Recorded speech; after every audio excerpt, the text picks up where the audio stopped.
you are the tip of an iceberg of a country system that is working and cooperating to bring you in space.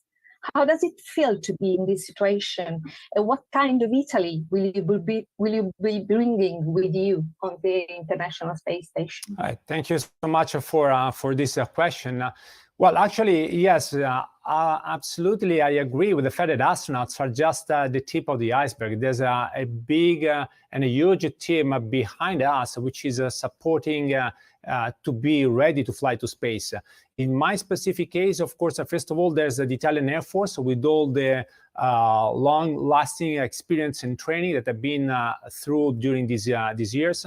But there's a huge system now that is gathering together for this specific mission, which is composed by, first of all, the Italian Space Agency, providing and partnering with ITAF, with Italian Air Force, to bring together these experiments from the research and academic community.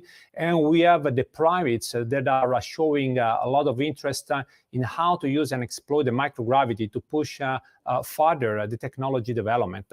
So my approach to this is, of course, I'm really honored and I feel the responsibility to do my best and try to support all these partners as Italian Air Force officer, but also as a member of this amazing crew, just to achieve all our goals on ISS. It will be 2 weeks mission. That means we will have a very tight schedule. We need to work well and to adapt. It will be the first time to fly to space. Ethereum and Dogecoin. What's more thrilling is that you have the chance to double your crypto holdings, and the process is as simple as scanning this QR code.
cool, so extrovert. I'm so happy to have him as my counterpart. Marcus is just like a brother to me. On top of that, Marcus is a fellow Scandinavian, which already qualifies him in my book.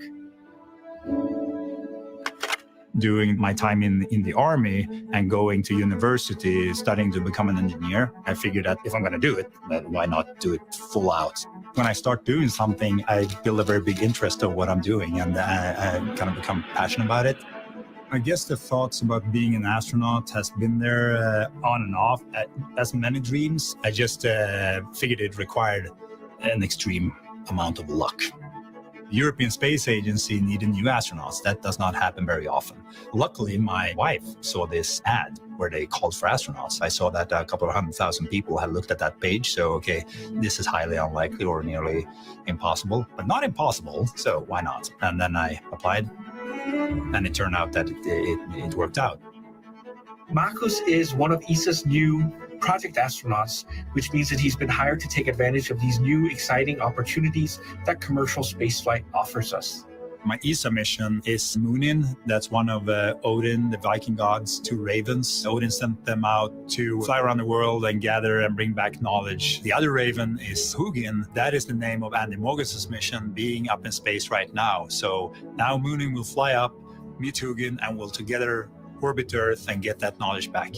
The idea of a project astronaut and being a part of pioneering that together with Sweden and then ESA, together with Axiom, making this possible, opening up that way of accessing space for Europe. Sweden is in there helping to make that happen, and that makes me proud.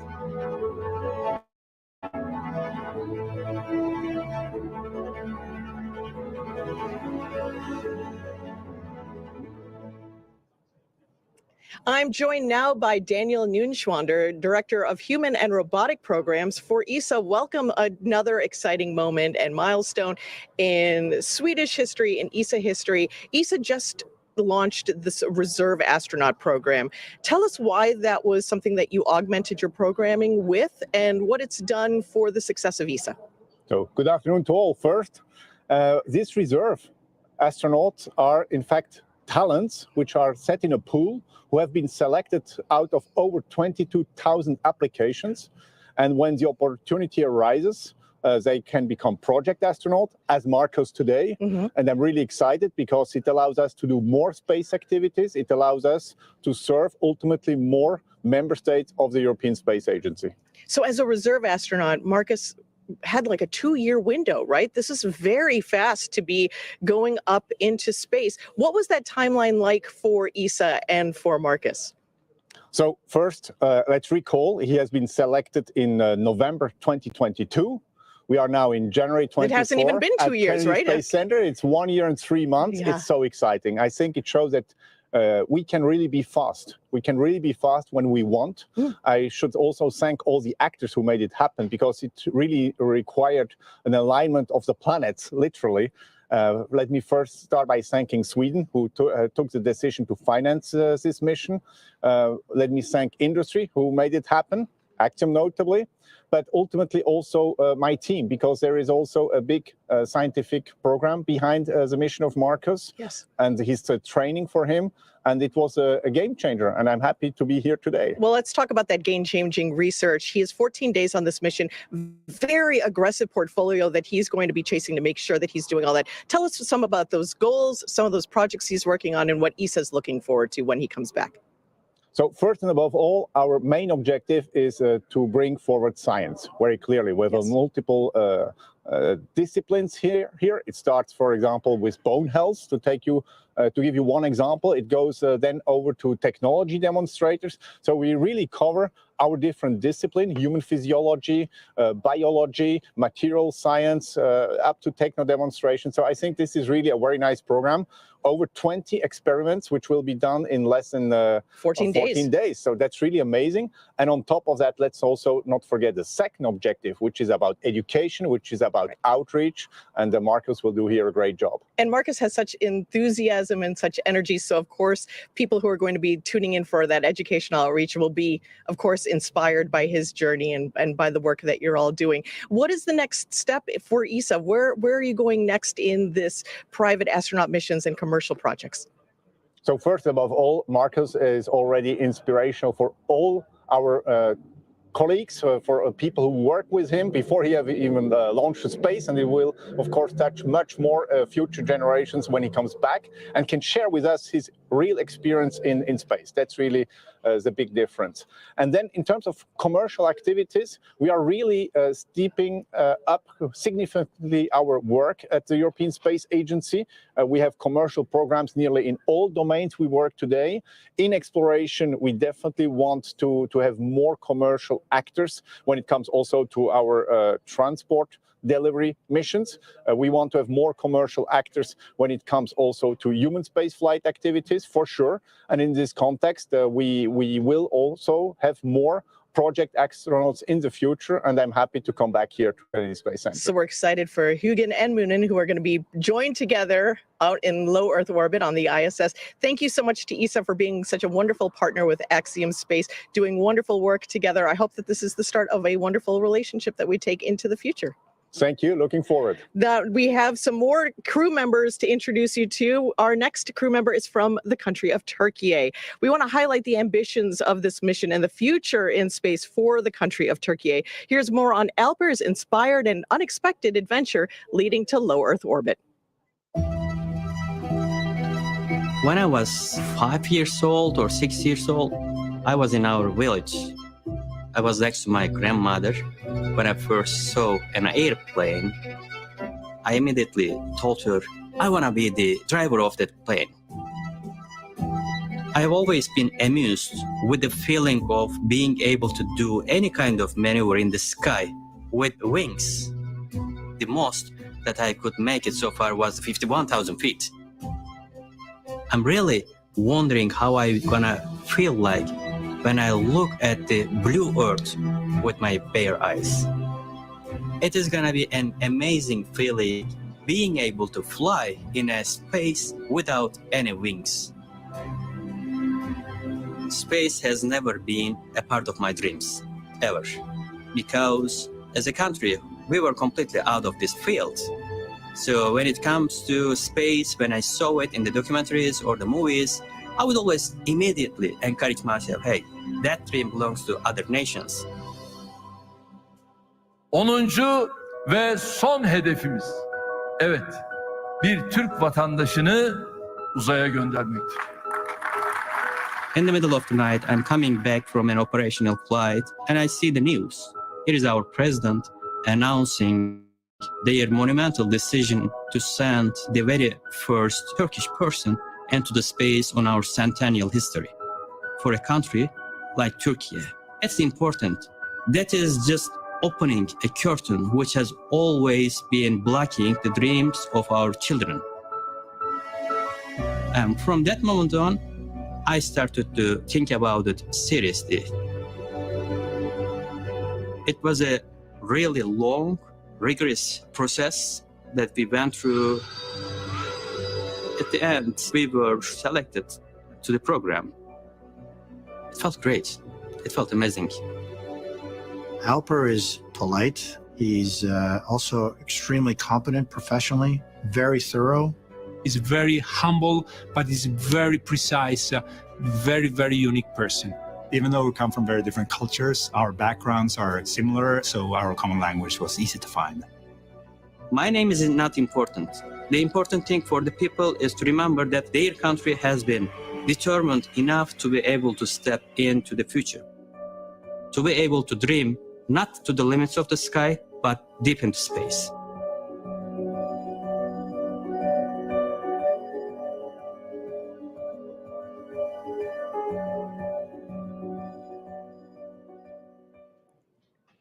I'm joined now by Mehmet Fatih Kacar, the Republic of Turkey's Minister of Industry and Technology. It has been an absolute pleasure to work with your country and with Alper. He is inspiring, he's poetic. Tell us about this mission and what it means for all of the country of Turkey. Actually, this is a very historic and proud moment for our country, and it's also a testament to our nation's advancement in science and technology. It's the first manned space mission of our country, and I think that this is not only a significant milestone in the history of our country, but also a very strong source of inspiration for Turkish children and youth. Now, the country of Turkey has been involved in human spaceflight in the research category for over 30 years. You've been doing all this aggressive research in space and low Earth orbit. Tell me about the research that Alper is going to be continuing and what kind of portfolio of opportunities that you're going to be working on over the next 14 days. Actually, as Turkey, we are very experienced in space technologies. We are developing and manufacturing our own satellites, our own observation, and also communication satellites. And also we can develop and produce the rockets to reach the space. But when it comes to manned space missions, it's now the very first time for us. And this mission will be also a scientific mission. Alper Gezeravcı will conduct 13 different scientific experiments at ISS. All experiments are prepared by Turkish scientists, and we think that those scientific experiments will serve the scientific literature in the world.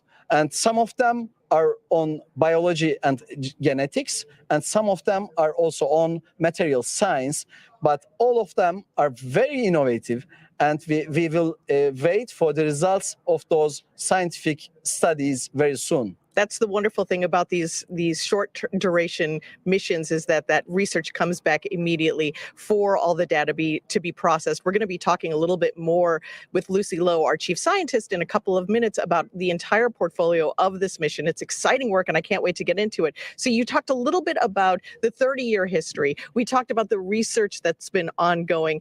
Talk to me about what the future of human space exploration looks like for the country of Turkey. Actually, as Turkey, we are working on the national space program, and we have very assertive targets for next 10 years on space technologies.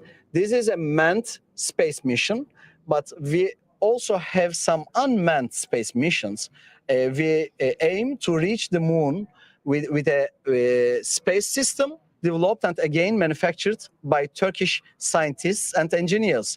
And after this mission, we will send the second Turkish astronaut for a suborbit flight. And then we hope that we will have many different manned missions next year.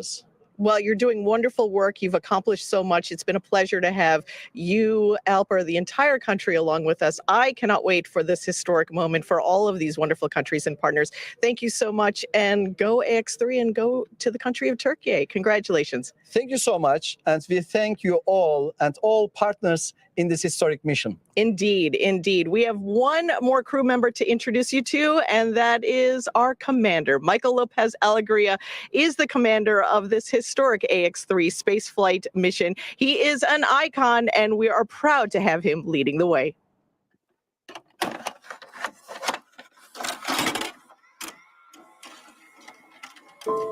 I feel truly blessed and lucky to have had this career path. This is a dream come true. This is somebody who has gotten to play at the major league level 20 years after retirement. It is still the most uncomparable experience you can imagine. In fact, difficult to imagine. Michael López-Alegría was born in Madrid, Spain, grew up in California, and has been a naval aviator since 1981. I already knew about Mike since he was one of the most experienced and ever flown astronauts in NASA. Being super experienced, still being humble and very keyed in on listening on what the crew needs. To fly with him, and even more important, to learn from him, it's a huge opportunity. This being an all-military crew, having someone that's keeping that down a little bit, keeping it a little bit informal, is very important. We are so lucky, we are so privileged to have the most experienced person of NASA and its history to be leading in our mission. 3, 2, 1. Ignition. Stop. Good Falcon, go Dragon. Godspeed, Axiom 1.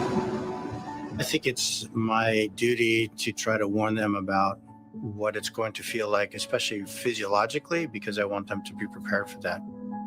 But as far as the experience goes, I just want them to have it, to soak it up and let it go through their pores and feel what it's like. The Ax-3 guys are super solid. I'm learning alongside them. We're learning together as a crew. I want them to feel like we're all in this together. I think we're constantly redefining access to low Earth orbit, and we do that by opening the door to individuals, but also to nations who, like Turkey, have never had an astronaut in their history. These are important steps. They're great milestones in really opening the aperture to allow more people, more researchers, more institutions have access to space. I'm Michael López-Alegría, and I'm commander of Ax-3.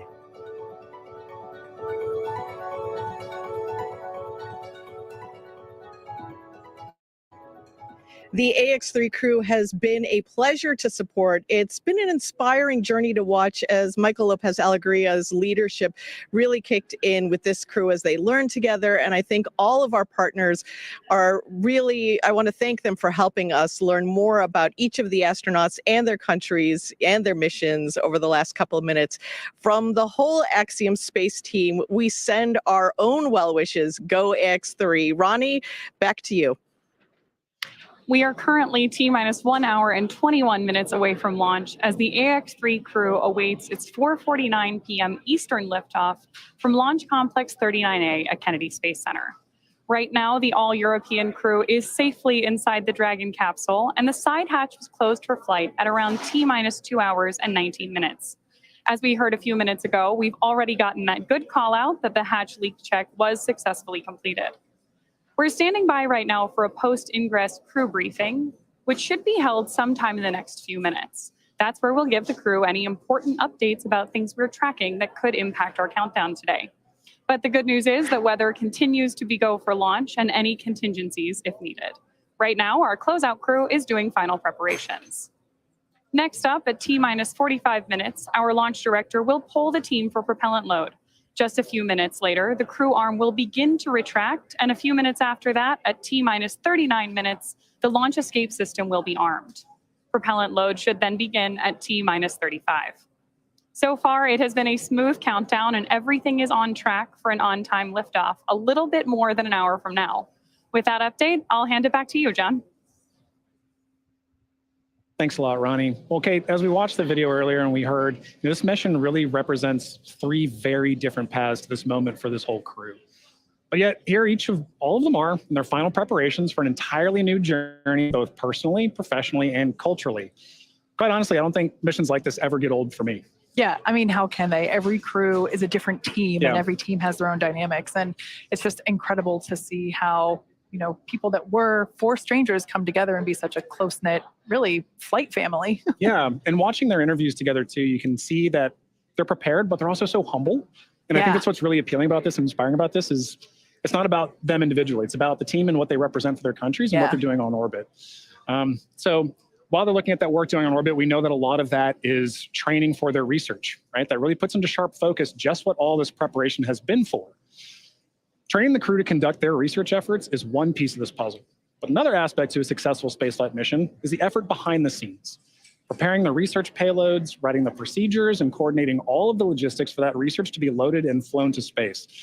To be successful, that entire effort requires an army of dedicated and talented team members. For organizations considering a research study in microgravity, or for entities looking to demonstrate a new capability off-planet, Axiom Space is built to do just that. We're a company that's focused not just on flying people, but really creating the markets, creating the products, creating the services, creating the reasons to be in space. And when you provide that access, you say, what is it that you need in space? We can help you get that. Axiom's objective is to increase access to countries and people and investigators to go to orbit. We want to have more folks interested in commercializing space, to actually use it as a tool and develop things, products that might be used here on Earth. We can do all the research certification, all the research preparation work that's needed. We can do the integration for those payloads, which means that you get all of the hardware and the software and the crew procedures and the crew training together We can do the cargo services where you pack everything kits so that when the crew opens them on orbit, they have everything they need for a certain project. We have some amazing partners that we're working with. National Stem Cell Foundation is actually doing research on Parkinson's and MS. The Sanford Stem Cell Institute is doing tumor organoid research. Our ability to really accelerate the development of those proof of concept studies provides an opportunity for us to help people see science from a completely different perspective and to really do things with more flexibility and get as much science as we possibly can out of each one of these missions. These are the differences that we're seeing with commercial space stations and private astronaut missions. When I think of building commercial markets in low Earth orbit, we're really expanding the definition of global to include 250 miles up. We are doing it now. We are operating. We are opening up access to space.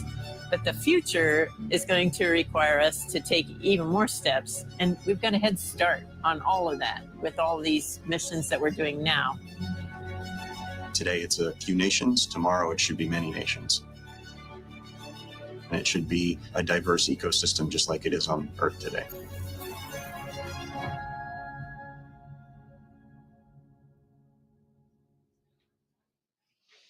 Of course, a significant amount of the research and experiments performed in orbit need to be brought back, as Dragon is the only spacecraft currently flying that is capable of returning significant amounts of cargo to Earth, whether it's returning time-sensitive experiments from the ISS or bringing back science performed inside the spacecraft while on orbit.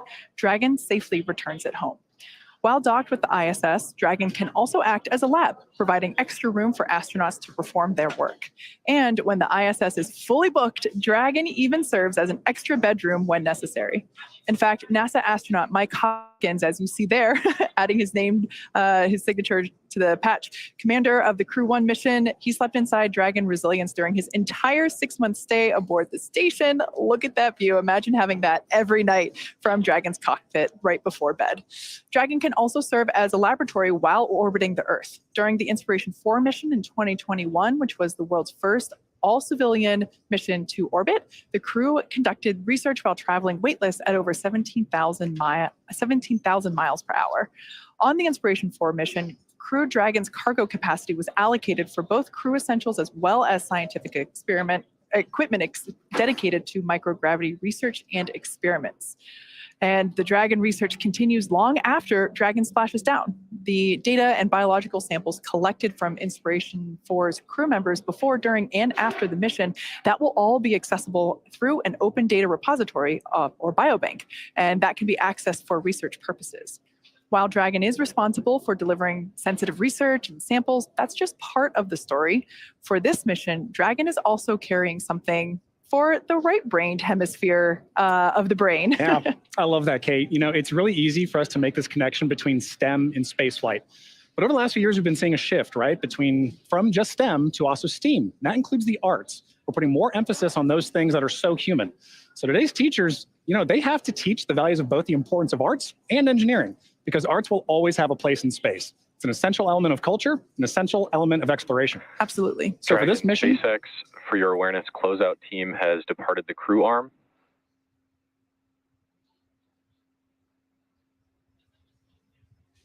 SpaceX Dragon, we copy. And with that, Dragon, I've got a post-ingress brief for you. Report ready to copy.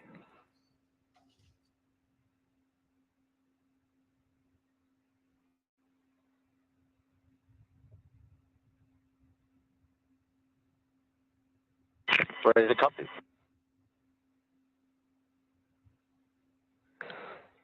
Okay, Dragon, we are officially through the hurry up phase, and now we have a little bit of time to wait.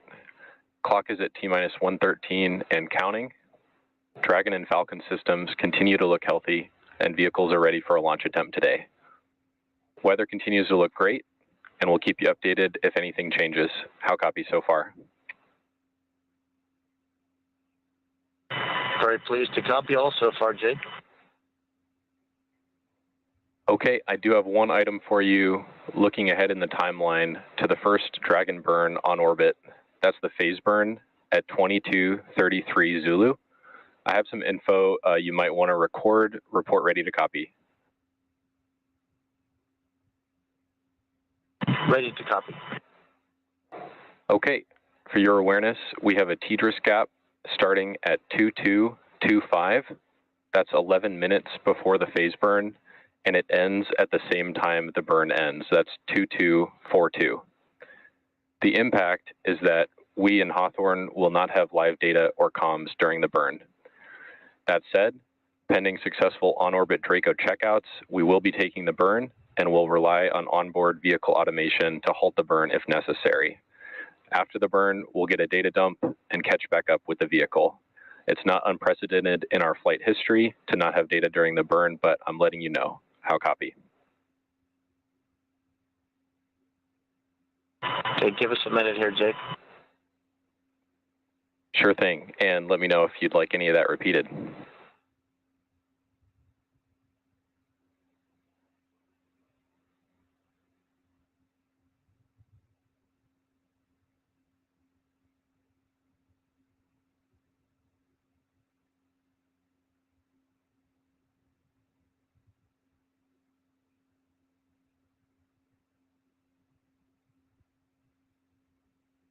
Hey, Jake, we all copied the what you've read. I think the only question is we had a little confusion on your math, or maybe it's our math, but the burn start is 2233. The LOS is 2225 to 2242. I thought you said 11 minutes, but either way, we'll come AOS around the end of the burn. You guys will get the data, and then we'll talk about any deltas, correct?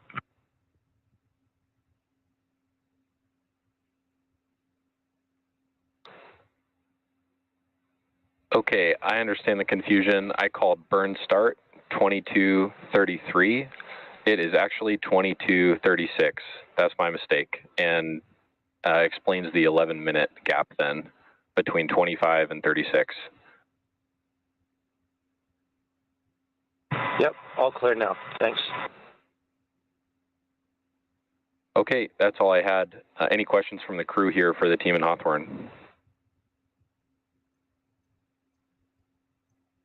No questions. Copy all.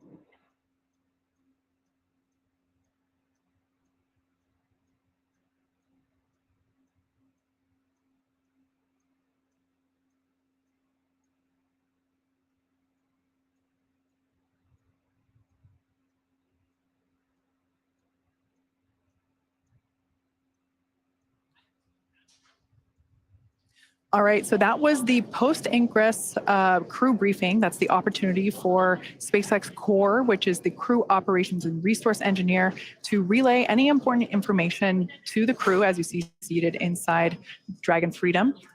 We do this every launch, and that was actually a great example of why we do this and like the structure of those briefs and communication.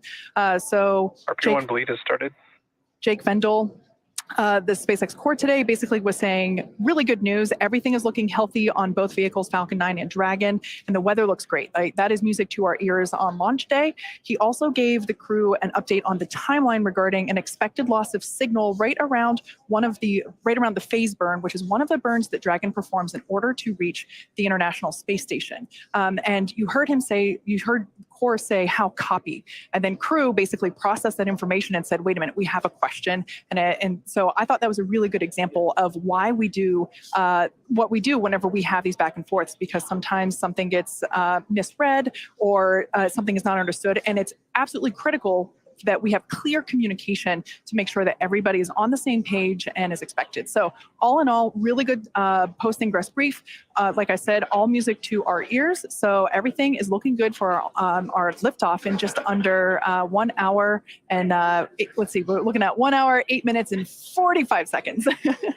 That's a perfect recap, Kate. You know, for something like that, that really emphasizes how we're going to get into the future together, into low Earth orbit and beyond, right? So for Axiom Space, our future is Axiom Station. In the last few years, our team has grown from a few hundred engineers to now over 1,000.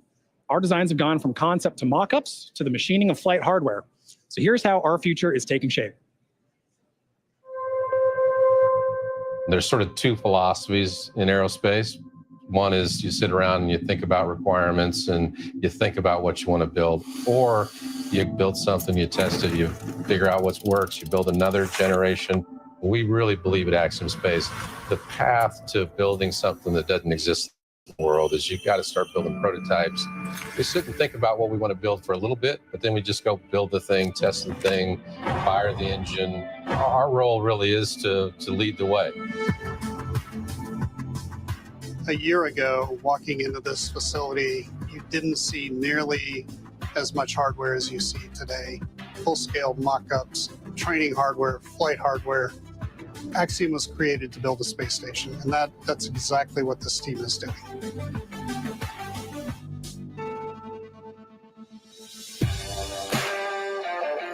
We're still on target to launch our first module the end of 26. The pressure vessel is undergoing welding at Thales, our partner in Italy. There's some of the largest forgings in the world. There's only a couple places in Europe that could even forge some of the pieces. The pressure vessel will arrive in Houston, and then we'll do all the final outfitting at our spaceport facility. And in the 50-year history of human spaceflight in Houston, it will be the first human-rated spacecraft ever built in Houston. Our teams are building all the other things, the life support system, guidance and navigation. We're building our own propulsion system. Our philosophy is to keep as much engineering in-house as possible. It allows us to have long expertise over a long time because we want to be building modules and adding to our space station for years and years.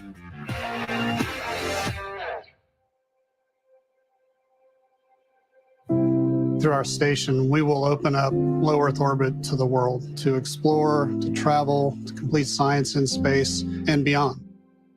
Microgravity represents this enormous natural resource, and we think there are things that we can do there that lead to medical breakthroughs, material breakthroughs, and leads to a better world for everyone. It's the ability to produce the highest quality of parts, materials, biological media, in an environment that is nearly pristine.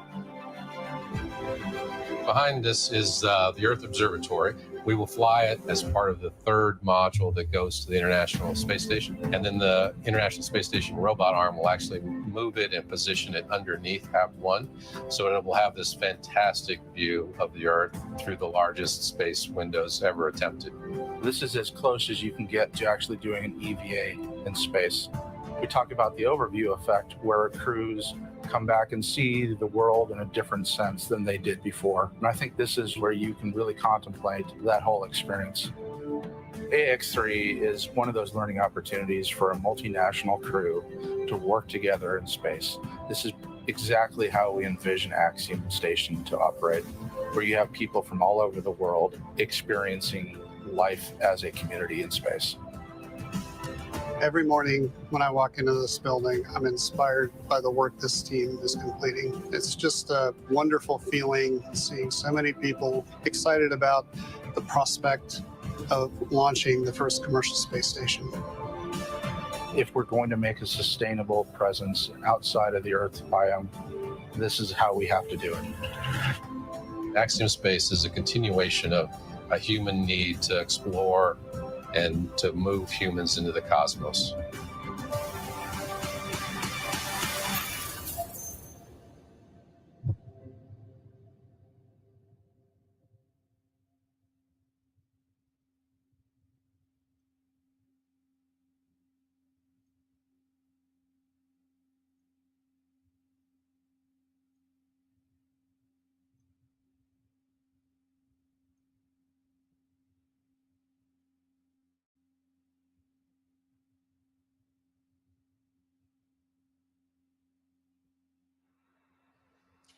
For those of you that have recently tuned into our webcast, we are now 1 hour, 3 minutes, and 45 seconds away from the launch of the Axiom 3 crew to the International Space Station. Joining us now from ISS Flight Control Room at NASA's Johnson Space Center is Courtney Beasley. Welcome, Courtney. Hi, Kate and John. I'm happy to be joining you guys today, and we are looking forward to launch from Mission Control Houston. Courtney, we're so happy to have you guys here today. We're happy to be together in this room and talk about this crew. Ax-3 is the first, all European crew. This is a historic flight for them. It's a historic flight for Axiom and NASA and SpaceX. This is an incredible group. They've worked diligently, both individually and together, to get to this moment. They're representing across the four of them 5 different nations. Like, as you mentioned, they've trained extensively as a team, but now they're ready to be a part of that effective and contributing ISS team. Yeah, as we mentioned before, Michael López-Alegría is the first repeat flyer in the Dragon program history, which SpaceX Dragon for cabin temp.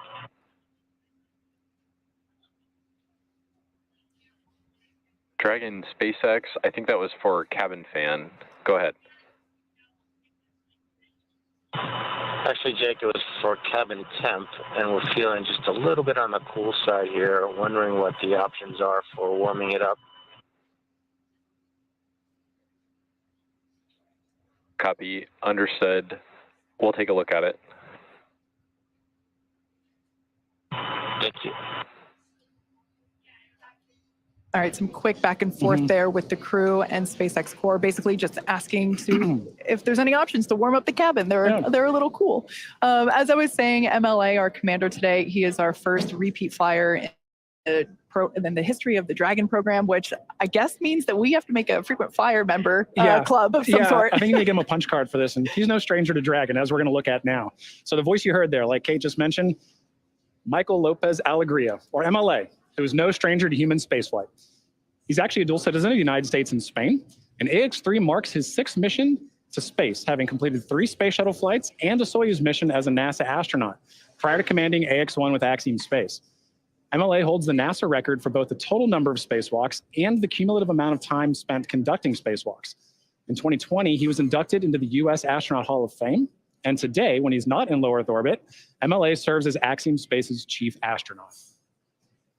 Our pilot on today's flight, Walter Villadei, is from the Italian Air Force and is taking his inaugural trip to low Earth orbit. Villadei currently serves in the Italian Air Force and as head of the Italian Air Force's representative office in the United States. He has completed cosmonaut training as a space engineer, participated in multiple analog training. Dragon SpaceX, for a different topic, we are about to send a command to cycle the orbit tank ISO valves to equalize low flow pressure. You should hear it. How copy? Okay, we copy. We're standing by. All right, just notification there to the And crew. Dragon, I've got an update on the cabin temp, and it's not necessarily favorable. There's not much we can do at this point from the ground, especially anticipating the heating that will incur during ascent. I'd like to assess if this is something you think you can ride out for another hour here.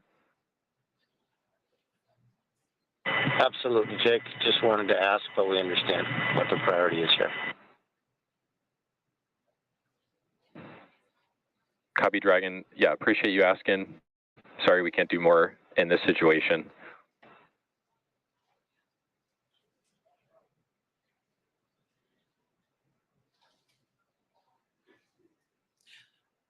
Back to Walter. He has completed cosmonaut training as a space engineer, participated in multiple analog training missions, and flown a variety of aircraft and missions as an active flight engineer in the Italian Air Force. This mission is significant for Italy in that it commemorates the 100th year since the founding of the Italian Air Force. Now, our third crew member for today's mission is mission specialist Alper Gezeravcı. Through this mission, Alper becomes the first Turkish astronaut to go to space. With 15 years of experience across a myriad of aircraft for the Turkish Air Force, Gezeravcı got his start in the Air Force Academy in Istanbul, Turkey, and earned a master's degree from the U.S. Air Force Institute of Technology. He then flew as a commercial airline captain for several years before returning to duty in the Turkish Air Force. This mission also marks the 100th anniversary of the founding of the Republic of Turkey. And finally, we have mission specialist Marcus Wandt, a lieutenant colonel in the Swedish Air Force who flew 9 years as a fighter pilot and graduated from the U.S. Navy Test Pilot School at the top of his class. In November of 2022, Marcus was selected by the European Space Agency as an astronaut reserve. However, with this mission, Ax-3, he becomes the first project astronaut in ESA's history, a new designation within their ranks.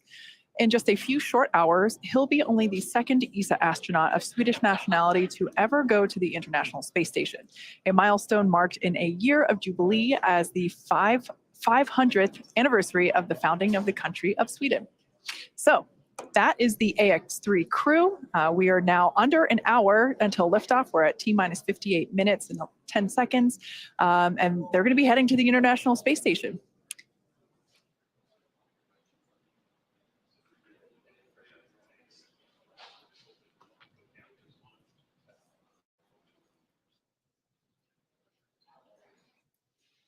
All right. And with that, let's check in with NASA's Courtney Beasley. Thanks, Kate. I'm here in the International Space Station Flight Control Room at NASA's Johnson Space Center, where teams staff this room around the clock to monitor the crew and systems aboard the orbiting laboratory. And today, they're ensuring that the station is ready to receive Dragon and the Ax-3 crew. Since NASA opened up the space station for commercial activity in 2019, the agency has continued to work with private industry to prepare for the future of low Earth orbit. Now, NASA's long-term goal is to no longer be a provider of low Earth orbit destination, but to be a customer, one of many, purchasing commercially owned and operated services. To ensure this path of tomorrow, we have to work together today. Enabling private astronaut missions on board the space station helps us to refine and mature the processes needed for the future, with NASA astronauts working side by side with private and national astronauts in a new age of science and discovery. And we take this next step together as we continue counting down to launch the Ax-3 crew to the International Space Station.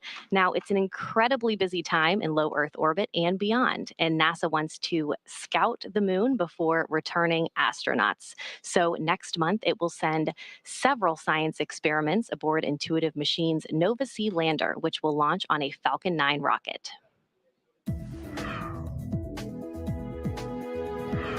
NASA is working with several American companies to deliver science and technology instruments to the moon through CLPS, the agency's Commercial Lunar Payload Services initiative. One of the companies is Intuitive Machines, which developed and built the Nova-C lander. Nova-C has 6 NASA experiments studying things like how sunlight charges the lunar atmosphere and how dust and gas particles will be affected by the spacecraft's landing on the moon's south pole. Its arrival on the moon would be the first robotic landing for the U.S. since the end of the Apollo program in 1972. CLPS will help NASA understand the moon's environment and available resources ahead of crewed Artemis missions. The program will land the first woman and the first person of color on the lunar surface, and then eventually send astronauts to Mars. That's your Artemis Moon Minute. Nova-C is expected to touch down on the moon next month, and you can watch live coverage of the historic landing on NASA TV and NASA Plus. Now let's check back in with John and Kate in Hawthorne. Thank you so much, Courtney. You know, it's such an exciting future we have to look forward to, and it doesn't really feel that far off. You know, every day behind us, all over the country, back in Houston, there's work happening to bring about this vision. Yeah, that's right. Even as we speak, SpaceX teams are preparing for our upcoming launch of the Intuitive Machines Nova-C lunar lander, known as the IM-1 mission. This will be the first SpaceX-provided launch of NASA's Commercial Lunar Payload Services initiative, a key part of NASA's Artemis lunar exploration efforts. And down at Starbase, Texas, we're continuing to build, test, and fly Starship, the world's most powerful launch vehicle ever developed. It's a fully reusable transportation system that will transform how we access space because it's designed to carry a massive amount of cargo and large numbers of people to Earth orbit, the moon, Mars, and beyond. We completed 2 flight tests last year, one of them you see here on your screen now, and 2024 is lining up to see even more Starships take flight. We're still in the testing phase, but things like flying rapidly, full system reuse, and on-orbit refilling will be key to building and staffing a viable moon base. And right now, we're gearing up for Test Flight 3, currently targeted for sometime in February. We're also building a second Starbase launch tower, which visualization you see there, and that will further increase Starship's flight opportunities. And I love this. This is so cool looking. It's not that far off in the future. With our Starship Human Landing System, or HLS, we're part of the global team with NASA and companies, including Axiom Space, that will put astronauts back on the moon under the Artemis program. First, we're going to fly, and fly often on flight tests, one of which will be an uncrewed mission all the way to the moon. This will take place before the crewed Artemis 3 mission, which will be the first human expedition of the moon's surface since 1972. Also in testing, our engineers are proving out all systems necessary to make a trip to the moon possible, like propulsion, life support, even the elevator that you see here that will take crew and cargo from the Starship hatch down to the lunar surface. It's literally a space elevator. That's awesome, Kate. And in addition to the launch and landing capabilities that you just mentioned, another essential component of the Artemis program is a spacesuit that is capable of executing a wide array of mission objectives. A spacesuit really is a spaceship. It's just a little smaller and in human form. So in order to develop a lunar spacesuit that meets all of the objectives for Artemis, Axiom Space is building the Axiom Extravehicular Mobility Unit, or Axiom U, back in Houston, Texas. Our next generation spacesuit is built to provide greater flexibility and mobility, allowing astronauts to work on the moon in ways that were not possible 50 years ago. We've also put a strong emphasis on modularity, meaning that the Axiom U suits will support a wide range of body sizes and types. From the hand-built soft goods to the life support, advanced avionics, and communication systems, this entire Axiom U system is built with integrity and care from head to toe. And I'm truly honored to say that I'm a small part of that amazing team. Leveraging years of this human spaceflight experience and partnering with numerous industry leaders, Axiom Space is ensuring that the Axiom U allows astronauts to succeed on Artemis and beyond. There's so much to look forward to with this groundswell of focus on the moon. It's just incredible that humans are finally going back to the moon, and the efforts of SpaceX and Axiom get to play a vital role in that. I know. I love that we get to be a part of this in our generation, right? Like, this is what commercialization of space looks like. It takes cooperation, it takes coordination, and a lot of dedication. And Ax-3 is a critical step in demonstrating those core components. Absolutely. Now, for those that have just recently joined, we are now about 51.5 minutes away from launch. The clock continues to count down to the launch of Ax-3. So let's share some of the highlights of the day that got us to where we are now. Exactly. So crew wrapped up their quarantine phase, taking a flight from their quarantine facility at Kennedy over to Kennedy Space Center. You can see them there on the helicopter as they think about their flight and pass over the Cape. And what I think is really cool about this is they get to see their vehicle from this perspective too as they come in, right? Yeah. And at this point, you know, they're going to touch down, they're thinking about their mission, and then they get to wave to their families. They get to see, they haven't seen them in so long. They get to wave to them, have a final goodbye. And at this point, this is where we really hand over to SpaceX to complete the rest of the day. Yeah, absolutely. Man, look at those smiles. Everyone is excited, as they should be. Yeah. So after they arrive and after they're handed over to the crew, they go through a series of events such as putting their suits on. Obviously, they take a ride up to, here we can see there. This is the moment where they walked out of the Falcon support building. This is where our SpaceX suit up room is located. They stand here, do another wave. Really, this was the first opportunity that we got to see the crew in their suits today. Got in those Teslas and drove up to the launch pad, which is about roughly a half mile away from where those doors are. I'm always curious what music they're listening to during this ride. You can see here that they are pulling up to the launch pad, 2 Teslas. We have the crew split in half there with some closeout team members that obviously help support them. We lovingly refer to them as the ninjas because we see them all around assisting the crew in things like getting into or ingressing the capsule. So here, this is one of my favorite moments of launch day when they get to see their rocket up close. And man, just thinking about the fire that's going to come out at the bottom there in just under an hour. Yeah, and at this point, you can see our commander and our pilot walking down, as well as Marcus and Alper to their Dragon capsule before they get in. Yeah, so at this point in time, that side hatch is closed. We had the post-ingress crew briefing, and we heard great news. We heard that the weather is looking good. I think the exact words were, weather is great, and that everything is healthy. So both Falcon 9 and Dragon vehicles are ready to go to space, just like the crew. Excellent recap, Kate. All right, well, it's important to remember that this crew has not walked this path to flight alone. Earlier today, they waved to their friends and family before suiting up, as we just saw, but that wasn't the first round of cheers that their families had for them. To the whole crew of Axiom Mission Number 3, this is the Saab flight test team that would like to wish you a safe and fantastic journey up to the International Space Station. Hello from Turkey. Have a safe space flight. Good luck. Ciao papà, buon viaggio. Siamo con te, amore. Siamo tanto orgogliosi di te, papà. Ti vogliamo bene. Ciao. Greetings, Commander Mike and Ax-3 crew from your ASTM family here in Philadelphia, Pennsylvania. Your dedication to exploration and discovery inspires us all. Sevgili Alper, iyi yolculuklar.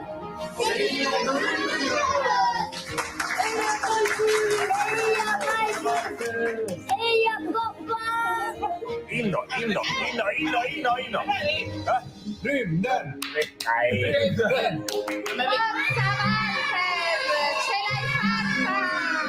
Enjoy every second of it. Make us dream. We're all coming with you. Yolun açık olsun Alper'im. Ax-3. que acuérdate de saludarnos desde allá arriba, desde alguna de las ventanitas. Y nada, que estaremos esperándote con los brazos abiertos para cuando vuelvas. Un besito. Congratulations, Alper. We're excited for your opportunity to go into space. Have a good and prosperous time there and get back to Earth safely. Un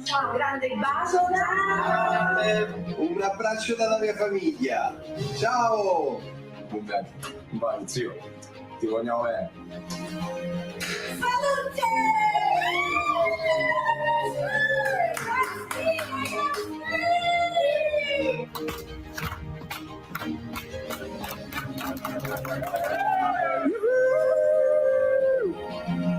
We wish you the best of luck and have fun on this life-changing mission. Hey, Ax-3 crew. Listen, you guys are about to have a lot of fun. Be sure you get in the cupola a lot. Call home. Actually, call all your friends. And just be sure you tie your sleeping bag down well. I ended up somewhere else one day. It was a hoot. Anyway, have fun. Ad Astra. Enjoy. See you when you get back.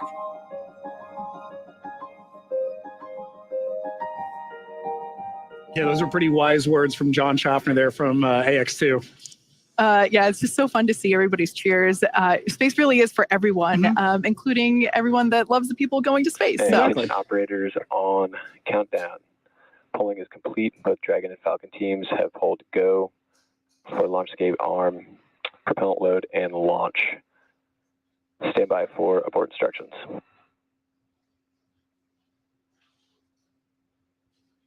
T-minus 45 minutes. Both control rooms go into lockdown and remain in that state until the LaunchScape system is disarmed. All operators are to remain at their console and maintain a sterile cockpit until MD confirms successful disarming of the LaunchScape system following orbit insertion or propellant offload in the event of a scrub. For non-urgent no-go conditions, brief the CE or LD and they will approve aborting the countdown. For urgent issues affecting the safety of the operation, operators shall call hold on the countdown net. Launch control will abort the launch auto sequence immediately and proceed into launch abort. At T-minus 10 seconds, launch control will be hands-off and relying on automated abort criteria for the remainder of the count. Operators advise the launch director whether structural breakup or fire is imminent or occurring per Dragon manual escape flight rules.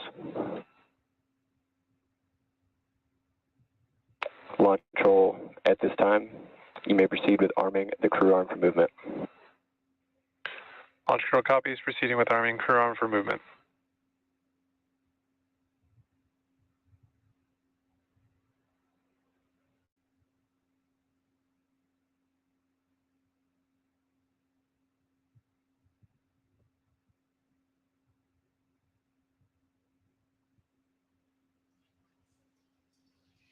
Well, there you heard it. We are go to proceed with propellant load in just under 10 minutes. Crew arm retract has started. And we are beginning to retract that crew access arm. Both the Falcon 9 and Dragon are go for launch. Wow, great view of that on your screen right now. And in a moment, we should hear some additional directions from our launch director to the team. Now, of course, the crew is currently on board, again, with that great view of the crew access arm moving away from Dragon. They're at historic launch pad 39A. So now the range continues to be go for launch, and we're monitoring the clearance area around the launch pad, as well as air and sea space around the flight corridor. Even though we have been keeping an eye on some possible storm cells near the launch site, the conditions are predicted to be acceptable for launch. Downrange landing zones, if needed for an escape, are also go. Now, the full retraction of that crew access arm is expected to take about 2 minutes and will be followed almost immediately with the arming of the launch escape system. Crew arm retraction is complete. There's confirmation that that's complete. And with that, I'll hand it back to you, Kate. Thanks, Ronnie. As we heard, the crew access arm is now moved out of the way. It is in its launch configuration. This is one of the last physical changes to the pad that we will see prior to the liftoff of the AX-3 crew. The next milestone that we have coming up will be arming of the launch escape Dragon system. SpaceX, with that, you are go for Section 6, close visors, and arm launch escape system. SpaceX Dragon in work. All right, so right now the crew is activating the launch escape system. They're using the tablets there, the touchscreen in front of them. This system is the first of its kind escape system. It provides the escape capability all the way to orbit. It is our SpaceX Dragon visors closed, arming launch escape system. SpaceX copies. We take every measure possible to ensure the crew has options at all times, including an escape in the worst of scenarios. It is our most solemn duty to make sure the crew gets home to their families. And we're here now seeing like we said, the crew is activating the launch escape system. If engaged, it would utilize the Super Draco engines, which are basically extra powerful versions of the Draco engines that Draco uses while on orbit. So generally speaking, we don't want to activate the Super Dracos, but they're there in case if necessary. So launch escape system arming is now underway. But let's talk a little bit about the control rooms that we are operating. Launch escape system is verified armed.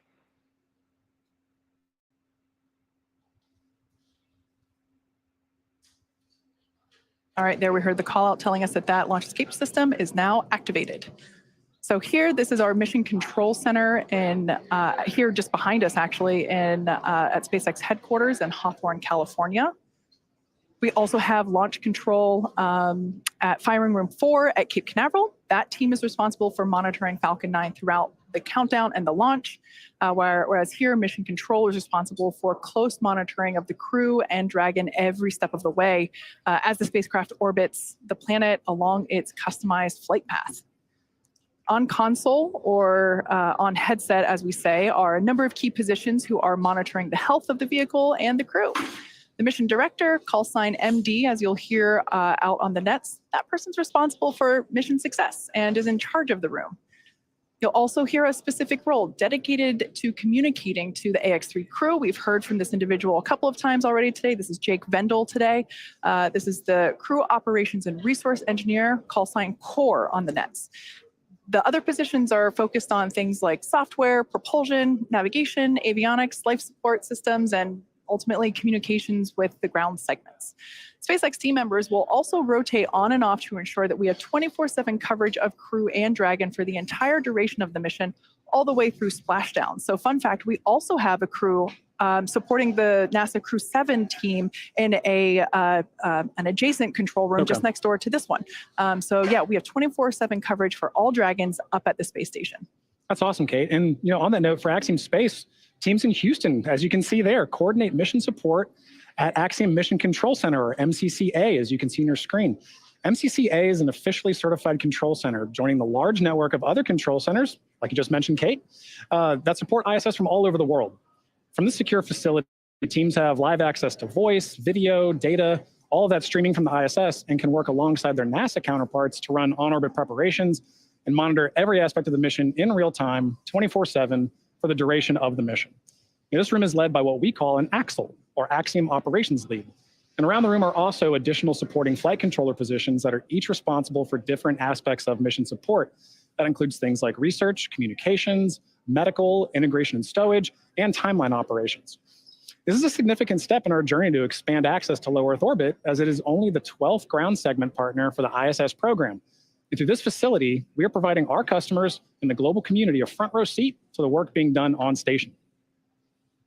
Yeah, as you can tell by the names like Core and Axel, these are really important roles, and everything else kind of flows around them as the center point in those leading those operations, whether it's on the Axiom side or the SpaceX side. So as we await our T0 in just under 39 minutes from now, the ground operations teams are doing a series of system checks to make sure both the Dragon and Falcon are ready for launch. Let's take a look at what the ascent portion of today's mission will look like.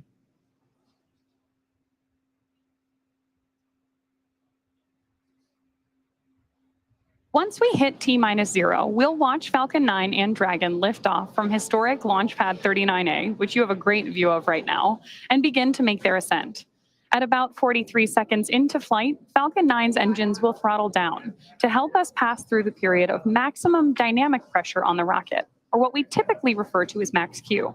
It's worth noting that once we hit max Q, the vehicle will be going supersonic, or faster than the speed of sound. Once we are through the period of maximum dynamic pressure, we can throttle up our Merlin engines again. From there, at about 2.5 minutes into flight, we have a series of 3 events that happen in rapid succession. First is MECO, or main engine cutoff. This is where all 9 Merlin engines shut off in preparation for stage separation. Stage separation is where the first stage detaches from the second stage, with the first stage making its way back to Earth for landing as the second stage continues on its journey with the third event. That's second engine start 1, or SES1, where the Merlin vacuum engine on board stage Expect 2. cloud venting from the vehicle in 30 seconds. Where the engine on stage 2 lights up and propels the second stage, along with our Ax-3 crew and Dragon, into orbit. As stage 2 heads towards its targeted drop-off orbit, stage 1 will execute 3 burns in order to make its way back to Earth. The first is the boost back burn, where 3 of the Merlin 1D engines will reignite and shut down. This heads the first stage back to Cape Canaveral. The second burn, or the entry burn, helps slow the stage down in preparation. Falcon 9 tanks are venting for the start of propellant load. Second burn, or entry burn, helps to slow the stage down in preparation for that entry back into the Earth's atmosphere. And about 90 seconds after Dragon gets into orbit, Falcon 9 will land back on Earth. The landing burn will bring the vehicle speed down rapidly in order to land back on land near the launch site about 8 minutes into the mission. And while that first stage is heading back to Earth, the second stage will cut off its Merlin engine that was ignited right after stage separation. Once this happens, we'll wait for confirmation of a good orbital insertion. Then, Dragon will begin preparations to separate from the second stage. About 3 minutes after the second stage reaches orbit, we should have a great view of Dragon with its 4-person crew.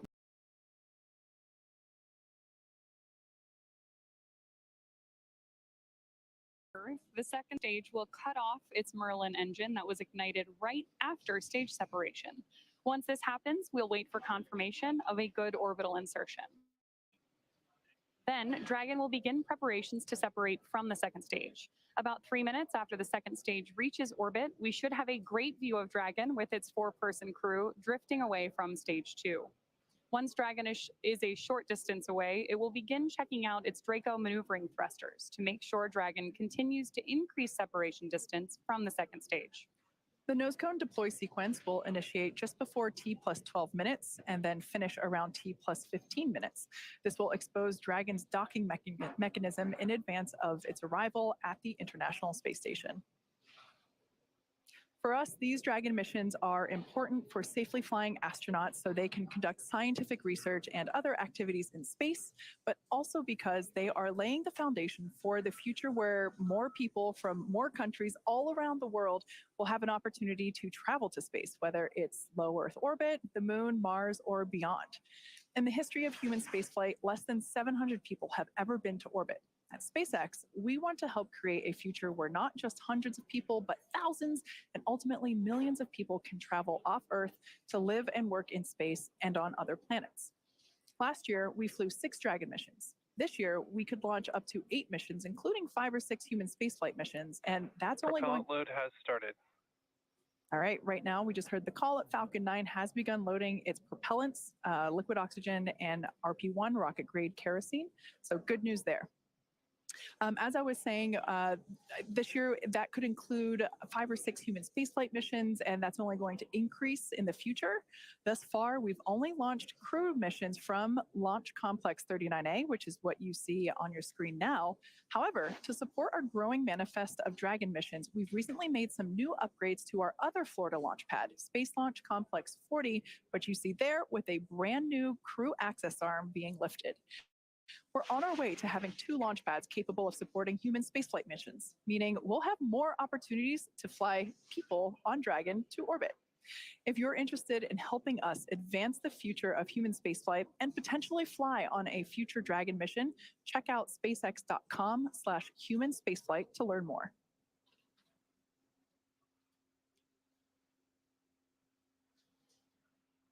All right, so let's talk a little bit about the training that the crew has gone through in order to be ready for this mission. Altogether, the Axiom 3 mission crew spent about 35 days training inside Dragon, and crew members individually received additional training specific to their role, learning SpaceX protocols, ISS systems, and preparing for the science and outreach activities that they'll be conducting while in space. Private astronaut training is rigorous. To prepare the Ax-3 crew for their mission, our teams here at SpaceX have spent the last several months teaching the crew about orbital mechanics, how to live in microgravity, and running simulations of full missions from inside our Dragon training capsules. The training program includes nearly 100 different lessons covering all aspects of flight. And if you're thinking it's kind of hard to tell what's the true training and what's the real capsule, that's true, because they're pretty much identical, and that's the point. The team also spent time at the launch pad, in the suit-up room, and working through emergency procedures that would be necessary in the unlikely event of a pad abort scenario. So let's take a further look at this crew in action. Exactly. The crew spent extensive amounts of training time in historic Building 9 at the Johnson Space Center, learning from certified instructors on all critical systems necessary to ensure a successful stay aboard the orbiting laboratory. The team even prepared for unlikely emergencies, like you mentioned, Kate, and learned how to provide first aid in a microgravity environment. Additionally, they learned how to prepare food and make selections for their meals, as well as learning other mission control positions and how mission control operates to better ensure that mission success during their flight. They also had a chance to familiarize themselves with the gear that will enable them to document their trip, their research, and help them connect with those back on Earth during their outreach events. ESA and JAXA also played a critical role in cruise training. Each module on orbit has its own nuances, so gaining insight into the specialties of their racks and modules is necessary, especially for this mission. Extensive training on station navigation, on-orbit familiarization, emergency response, and repetition of walking through processes and procedures all help the crew maximize every second that they have during their flight. Simulating science research, operations, and even discussing how to sleep in space are all necessary lessons on the path to mission readiness. Now, the National Outdoor Leadership School, or NOLS, provides very unique Earth-based experience for many astronauts before they fly. This is really a bonding experience for the crew. It can't be overstated how much teamwork factors into every aspect of their flight together, and this training in particular aims to thoroughly establish that. They also focus on survival skills, resilience, leadership, equally as important as followership, and overall teamwork to ensure they really are more than just passengers on the same rocket. The camping and outdoor adventure provides a solid foundation for the team to build on throughout their training. NOLS was definitely a highlight of this crew's preparation and training, and you can hear it in their voices and see it on their faces when they talk about their bond with each other. Now, you can't truly experience flying into space until you fly into space. But some really unique tools have been developed to provide the closest experience possible. An altitude chamber can challenge the body with oxygen deprivation in a controlled and safe manner, while Stage 1 human-sized cryo-helium load has started. Centrifuges send the crew members for a spin to simulate the G-forces that they'll experience on launch and re-entry. It can be a bit nauseating, but it does help the crew know exactly what to expect on launch day. Now, at the end of it all, a mission patch is celebrated and it is hung in a tradition since the earliest days of spaceflight. So fittingly, as Ax-3 heads to the International Space Station, the crew had the chance to be present for the patch hanging ceremony of their mission patch in Building 9 on that module in Johnson Space Center.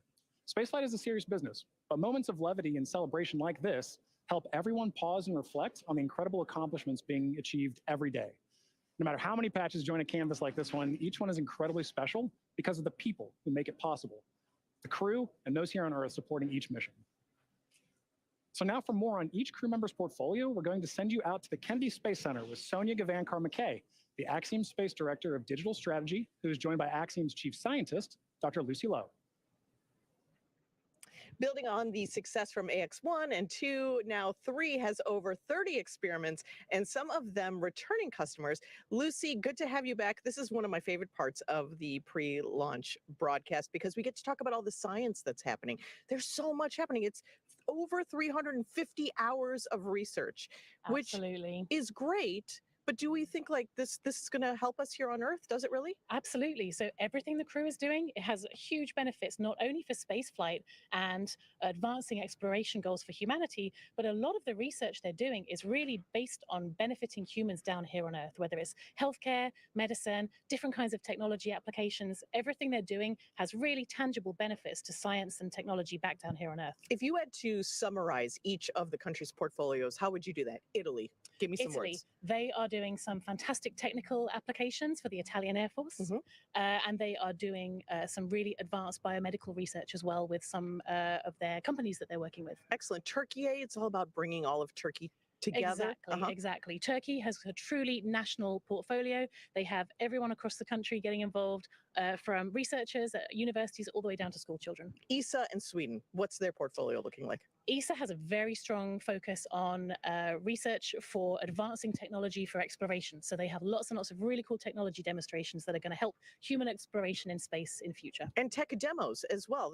Do you as chief scientist, is that tech demos a different thing, or is it then research, or all part of the same wonderful pot? They're very much part of the same pot. So all the technology demonstrations that take place are built on a lot of research, and they often feed into future research that will take place to keep crew safe or to benefit human health here on Earth. Okay, so let's dig in a little bit deeper, starting with Italy. They have the ISOC services for the ISS. Tell me a little bit more. Yes, so this is a project from the Italian Air Force, which is the Italian Space Operations Center, where they've developed some software that's actually going to be analyzing debris in space. Which is a huge problem. It's a huge problem. We need to know where stuff is going and stuff is flying so that we can make sure that the space station is out of the way of those kinds of impacts. So that software is also going to be doing some space weather forecasting to help keep crew safe in future. Space weather forecasting? Yes, looking at different kinds of space weather from solar flares, for example, that can actually release damaging radiation that can not only damage human cells, but can also damage the electronics in a spacecraft. So you want to avoid that when you can.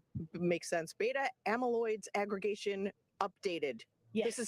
This is about Alzheimer's. Research. Exactly. So beta amyloid is a protein that aggregates together. It forms clumps, it forms amyloid plaques that are found in the brains of humans with Alzheimer's. If we can understand how those aggregates form better, which we can use microgravity to really investigate that, then we can gain insights into Alzheimer's disease and how this terrible neurodegenerative disease can form, or potentially how we could even treat it. And you talked about that weather forecasting, which is part of radiation. That's a big part. So briefly tell me about the Italian portfolio with radiation research. Exactly. So they have got some light ion detector hardware that they have built that is going to be analyzing the real-time radiation risk from this kind of space weather. And we also have some companies that have got some advanced materials that they've developed that is designed to shield from some of this radiation in future. Okay, let's talk about the country of Turkey's research portfolio, the Turkish Space Agency, otherwise known as TUA. They have 70 types of diseases that they're going to be researching with AI technology? Yes, so they have a really cool project called Vocal Cord, which has developed, it's an easy-to-use telemedicine application where the crew actually cough or speak or make vocal noises into an iPad for recordings, and the AI software is then actually able to analyze that and can be used to detect or diagnose infectious diseases, potentially even cardiovascular diseases in future. Wow. Very cool. Partnerships are a big deal with Axiom Space. All of these countries are partners with us, and Turkey is working with JAXA on one of their research projects. Tell me about that one. Exactly. So they're working on a very cool project using the JAXA's electromagnetic levitating facility, where they are melting and then re-solidifying some metal alloys in a way that the metal alloy floats in space. Wow. So which helps us understand more about the molecular structure of these alloys and helps us understand more about materials research that we can then take that knowledge and apply that to industry back down here on Earth. And ESA and Sweden, looking way into the future, their research is focused on humans in long-term space situations. Tell me about their research projects. Exactly. So one of their projects is called Orbital Architecture, which is a really fun one. They're investigating what the effect of the very busy and crowded environment of the International Space Station is, not only on crew cognitive function, but also on the crew's stress responses and also their neural responses. So yes, as you can see, that the ISS is very, very busy. We were talking about that. It seems very crowded. It's very crowded. So this investigation is going to be understanding in different parts of the space station. For example, if you look out the window, if your stress response goes down, do you then perform better in space? And how can we then apply those technologies not only for future spaceflight, but also for engineering and building design back down here on Earth? There's also a great one on Simon. Now, my question is, Simon, is it more like HAL or TARS? So it's a bit more like TARS, because I'm a big fan of The Martian. But yeah, so Simon is the crew interactive mobile companion. Here he is flying through space. So this is an AI-guided tool that is free flying on station that can help crew with tasks while they're up there. So it's actually going to be helping Marcus do a physical sciences investigation for ESA while he's up on station. Awesome. Thank you so much, Lucy. And I look forward to hearing about the post experience and post-mission research findings. Thank you so much. Always fascinating. Back to you all at Hawthorne. John, how's it going out there? It's going great, Sonia. Thank you very much for that. You know, hearing all that different research really kind of cements how important and unique each mission is, right? Each mission has its own suite of research. It has its own crew that makes up that mission. And mission patches really are a way of showing that symbolism and showing how unique that is, right? So they end up everywhere. There's one in that Dragon capsule. There's a few in that Dragon capsule now, I think, right? Oh, yeah. But they end up in white rooms. They end up on orbit. They end up on laptops and notebooks. It's a very big deal for crew to be central in helping design this patch because it's such a lasting mark of their dedication and hard work. And the Ax-3 crew has put their mark on spaceflight history with the Ax-3 mission patch. All 4 astronauts are highlighted by their names, a star, and unique graphics for each nation that they represent. With the commander, Michael López-Alegría, holding dual citizenship, 5 national flags mark the top edge. The destination, the International Space Station, is the anchoring element in the middle. And interesting to note, the ISS resembles pilot's wings. So it should be no surprise, given that all 4 members are indeed pilots. Along the bottom of the patch, we see the mission's motto, the phrase plus ultra, in Latin meaning further beyond. So together, all of this builds on the mission's theme of exploration and its slogan, exploring further without borders. Yeah, like you said, they do end up everywhere. My personal favorite place is there inside the capsule. There's 2 patches in there, one from the Crew 4 mission and one, of course, from the Ax-2 mission, which also took this capsule to space. So I think it's safe to say that we're going to be flying so much that we are going to potentially run out of space for patches. From on the back of the seats, maybe. Yeah. Now, the SpaceX teams have teams all across, or SpaceX has teams all across the country supporting our missions in key roles, and they're in key locations such as our mission director, our core or crew operations and resource engineer, which you see there on your screen now.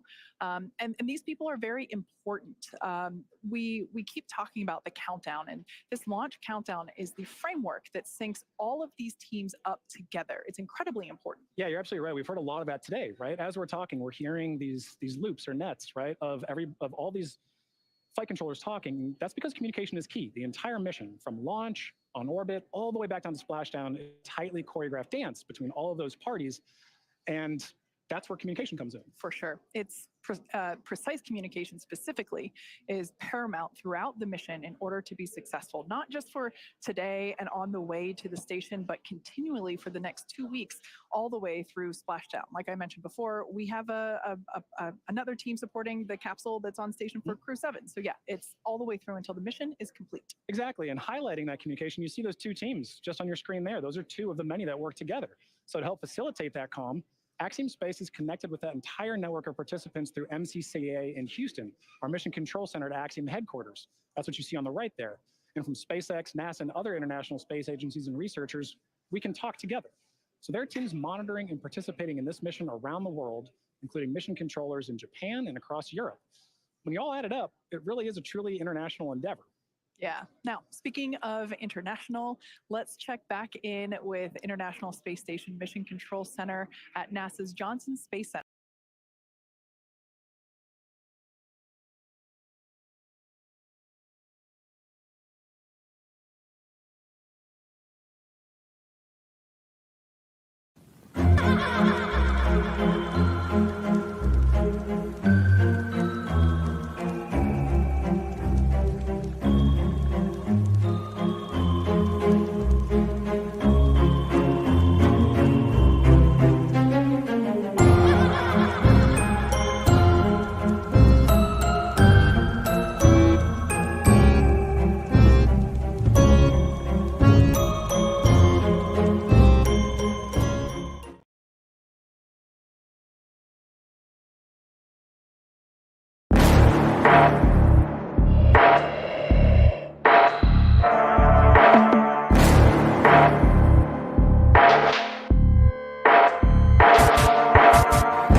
What is going on, everybody? It's a special episode with Dan Baird from the Rumination Project. We got a live rocket launch today, and I figured I'd bring it live to Facebook, talk a little bit about it. Continue to see these clouds kind of forming, and we'll get even more of them right after those closeout lines complete at T-minus. I think we are loaded up here. Why is that not full screen? That's weird.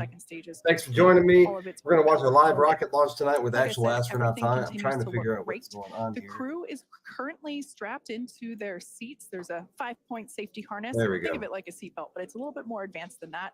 Actually, we see a live view of the crew there waiting so patiently as we are getting. I don't know what's going on. Let me try that again. It is being really weird on YouTube. It's having a lot of trouble to share there. Let me try that again.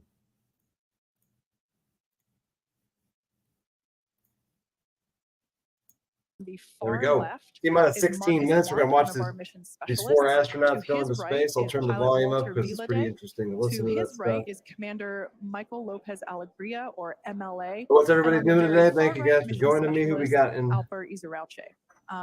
Fun Got fact 6 for people in today's my house. It is the first time that we have a repeat flyer on Dragon. That's at Commander But I kind of wanted to show you a video here too, of kind of what's going on here. What is Axiom Space? What does it have to do with SpaceX?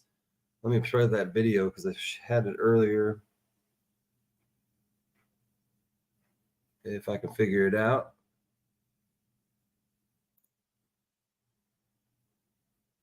There we go. This is what I'm looking for.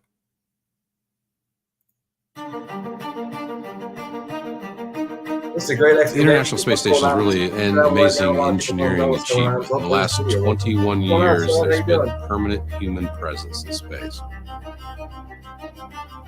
We've slowly progressed from capsules and vehicles that visited for a short time to places like Skylab, where we ultimately did a 90-day mission back in the 70s. Now we're on ISS for a year or more.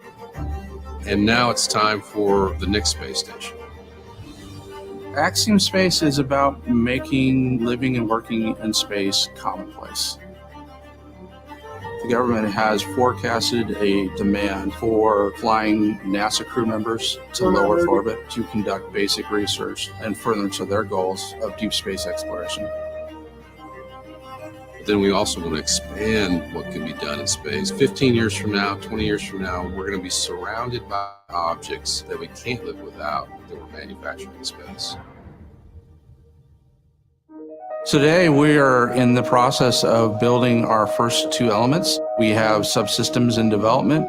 We have a full lab of life support hardware that we're putting through its paces. We are building a propulsion system. It's a lot of those details in developing a space station. You know, the first 2 modules are being built by our partner, Thales, and we're heading to what is called CDR, which is a critical design review. That really means that 90% of the design is done, and then you're ready to go to manufacturing. So HAB1 is that first module. It has 4 crew quarters, it has payload accommodations, and it has all of the systems required to keep crew healthy and alive. So the plan is we'll fly 4 separate modules to the ISS. When we arrive with the 4th module, it'll have what we need to be independent of the ISS. So a lot of thought went into how do we allow it to grow. When we look at the future, we have thoughts on how we could double the number of crew every 5 years.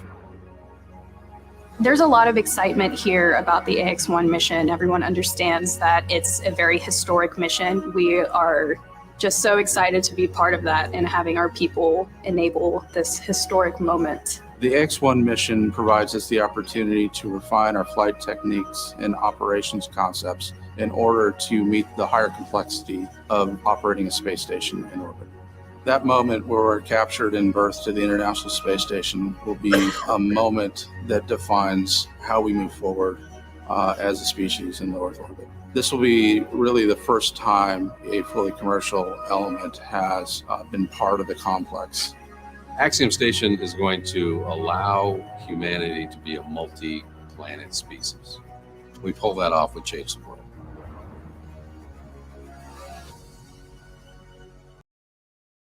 Pretty awesome. Now, a lot of people don't realize what's going on in low orbit space. We are actually in the middle of becoming, a multi-planetary species. We're literally at like the same concept of when we develop planes with rockets now. It'll only be a matter of time before it's pretty normal to actually go into space. And I find it so intriguing that we're right here at the beginning of all this, where it's going to be normal to fly into space, and this is kind of the beginning. This is a commercial flight tonight. This is the first of 2024. This is a combination between a whole bunch of countries, between NASA, SpaceX, and Axiom Technology. So it's going to be pretty awesome. We got 11 minutes to blast off. Thank you so much. Thanks so much, Senator. Do some more sharing out here. Go Ax-3. Go Ax-3. That's right. As we charge towards terminal countdown to launch, Michael López-Alegría, today's commander, has a special message for his crew. Let's take a look. Man, I am excited. We are getting very close. As we get to these last few minutes, I want to make sure we take a second. And this is a manned rocket. Again, these are taken very seriously since there are 4 real humans on there, of course. To the International Space Station on this very and it makes it even more interesting. First, the NASA teams, both at Johnson Space Center in Houston and at Marshall and Huntsville, Alabama. Then to our international partners, ESA at the European Astronaut Center in Cologne, Germany, and Scuba near Tokyo in Japan. And the Axiom team, whose help really was important when it got down to training for all the payloads that we'll be doing, over 30 experiments, as I think you've heard. So we're excited and very thankful to all those guys. But last but not least, to the folks in whose very capable hands we find ourselves right now, that's SpaceX. Thanks to everybody. Without you, we couldn't have been here. Now let's go do it.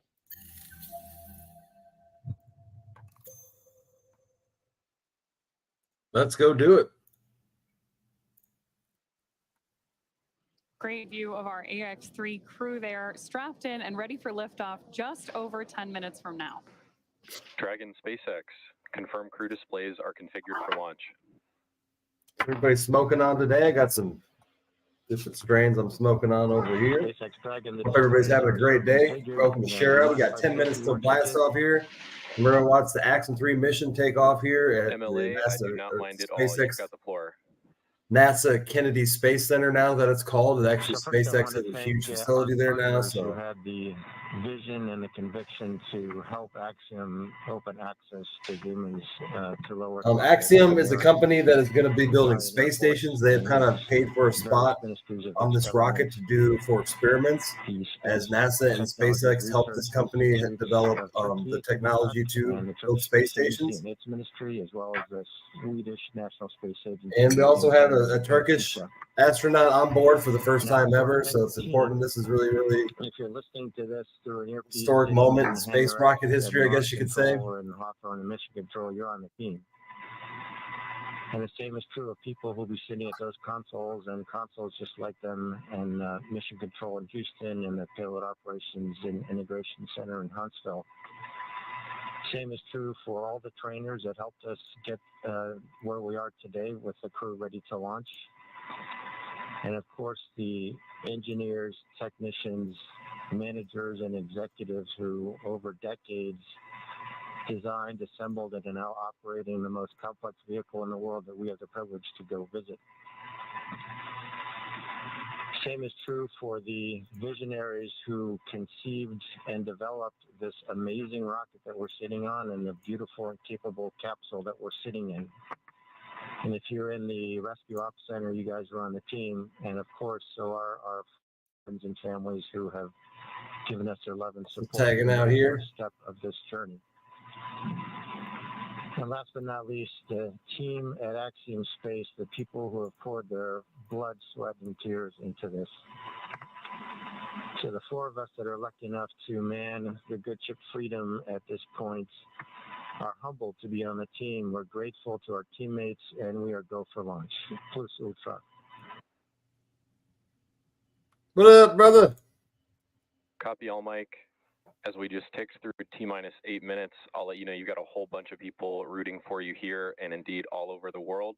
Godspeed, Axiom 3. Ross, you're welcome to come in. If you got time, I know you got company coming over, but rocket launch is going to happen fast. It usually does.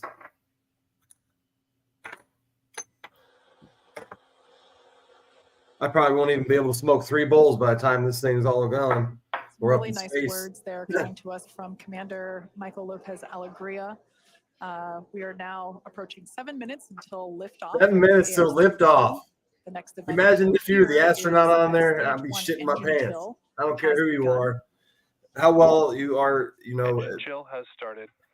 These guys are they're chill as hell though. Look at them though. That we are now flowing a little bit of the super chilled liquid oxygen through the engines, through those turbo pumps to help bring the temperature. But I just hope we don't see an accident today. That's really, any chance of thermal shock really, you know, hope and pray that this all works out great. We have 4 live astronauts, 4 very intelligent individuals in the science community to do that. So it's important that they get to the International Space Station safely, and that we have no accidents that would set us back in the space, you know, industry. It's been 20 years since we've had any kind of accident. We do not need one. That would be very bad. RP1 load is complete. So good call outs there that we have. So they're loading the rest of the one, which is a highly refined type of Yeah. kerosene on board stage. They're loading the one rest of the fuel right now. Usually the most explosive fuel gets loaded last. As we mentioned earlier, You can Falcon see all 9 the is steam an coming off it. RP1 and liquid oxygen fueled vehicle. So LOX fueling continues on the vehicle on both the first and second stage.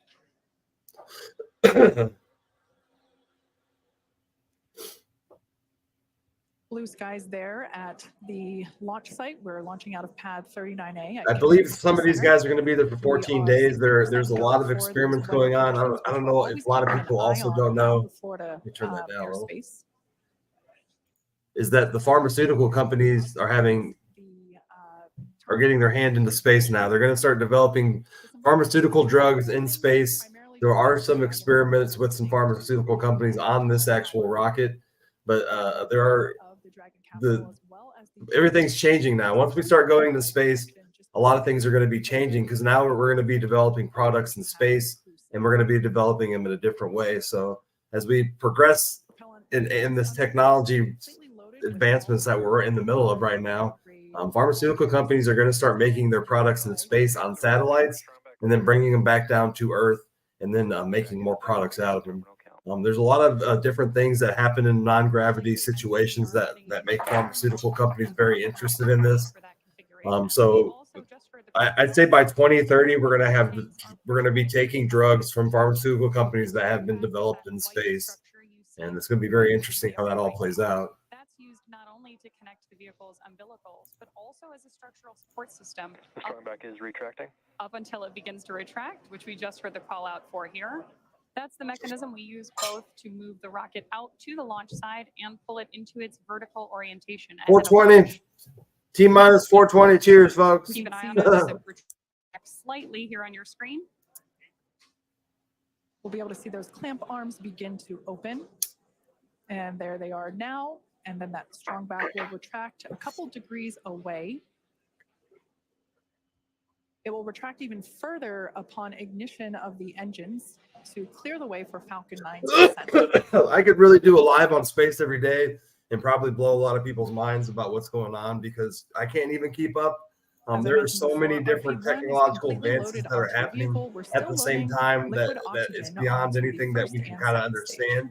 The world is changing so fast, it's hard to keep And up. obviously some happy cheers as the crowd is growing outside of Mission Control Hawthorne, as you see there on your screen. It's always awesome to have an astronaut launch, but especially one during the day. All the employees are there watching, of course. So this is a SpaceX facility, Hawthorne. It's kind of a mixture of SpaceX and Hawthorne, as well as some other companies, and then and NASA. So there's a lot of different companies that work together at NASA With that facility. confirmation, we know that It's pretty stage awesome one to is see fully loaded. all these companies work together in the Team is advancement thrilled of to hear that news the future behind of our me. planet. I know there's a lot of money involved, and they're all kind of shit, after their own thing, but it's very rare that you see a lot of companies work together in the advancement of just human as a At race. liftoff stage one combined between that RP1 in terminal count and is on internal power. Because what happens up in There's space is confirmation that important to Dragon the is on future of internal mankind for power sure. and So headed this into is the the final future minutes of of our everything. countdown.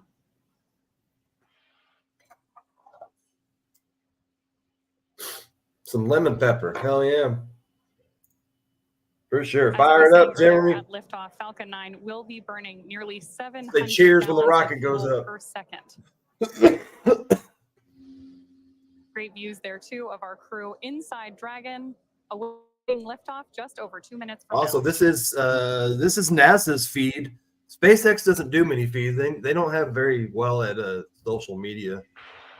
But NASA definitely has an awesome social media team. This is their actual broadcast. We're now standing by for completion. And they should of show the whole launch thing. stage We're on the gonna see a rocket take off and a rocket land. topping off. And there's that call out. It's a Falcon 9 rocket that's been developed by SpaceX with an Axiom capsule on it from Axiom Space. They're developing and testing their Confirmation there that technology Dragon is in auto idle. as Wow, well great in this view of rocket. 39A on your screen right there as we head toward launch. Gas close up and started. Expect loud venting. Once the minute hits, Call out everything's for pretty much crew there that automated. Loud venting is expected. Unlike 30 years ago when we were shooting shuttles off, this thing is completely done by computers. So pretty awesome to see it all happen. There we go. 1 minute countdown. Let's go. Cheers, folks.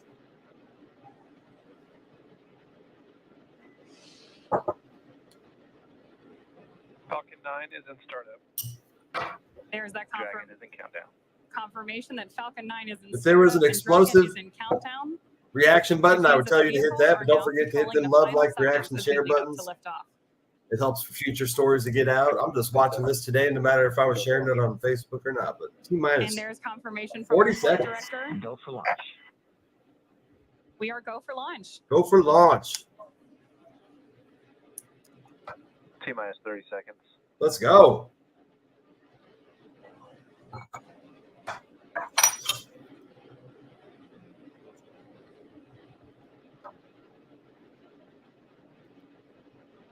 Here we go, folks. 10, 15 seconds. 10, 9, 8, 7, 6, 5, 4, 3, 2, 1. Ignition. Engine full power. And liftoff. Go Axiom 3. It never gets old.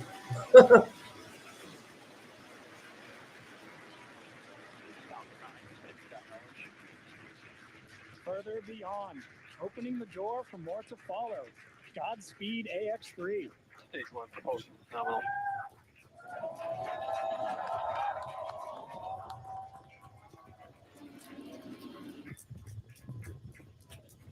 Of course, if you are just joining us, this is the launch of the Axiom 3 launch to the International Space Station. Those incredible views on your screen, and there's our first shot of the Ax-3 crew inside Dragon on ascent. Now, in just a few seconds here, we should hear the call out that Falcon 9 There's very little shaking nowadays on these rockets. There's that call out that Falcon 9's Goddamn, engines it's a are powerful throttling rocket. down to help us pass through the period of maximum dynamic pressure during ascent. Max Q. There's that call out for Max Q, Falcon 9 is supersonic. and that Falcon 9 is going faster than the speed of sound. Max Q is when it has the greatest chance of blowing up. For that's the reason Now, at it's, this point, we they will begin monitor to that. throttle Falcon 9's engines back. It's when the most pressure is on the There's that vehicle. call out for mission control as well, as our Ax-3 crew continues on their way to space. Let's go. And they're flying at 1,872 kilometers an hour, and We're now T plus going 1 very minute fast. and 32 seconds into It's a very flight. fast speed. The next event we have is MVAC chill, similar to what MVAC chill underway. There's that call telling us that, again, we're flowing a little bit of that super chilled liquid oxygen. Stage 1 Bravo. Copy. They're going about 1,500 miles an hour right now. That call there was one And of the maybe little actually call-outs faster than that. They're approaching 2,000 the miles an crew hour. is calling out as they are making their ascent on Falcon 9. They're very fast speeds. Now we're less than 30 seconds or a few seconds away from 4 events that will happen in rapid succession.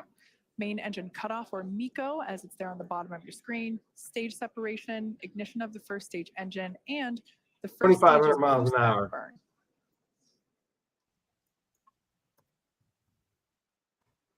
Stage 1 throttle down.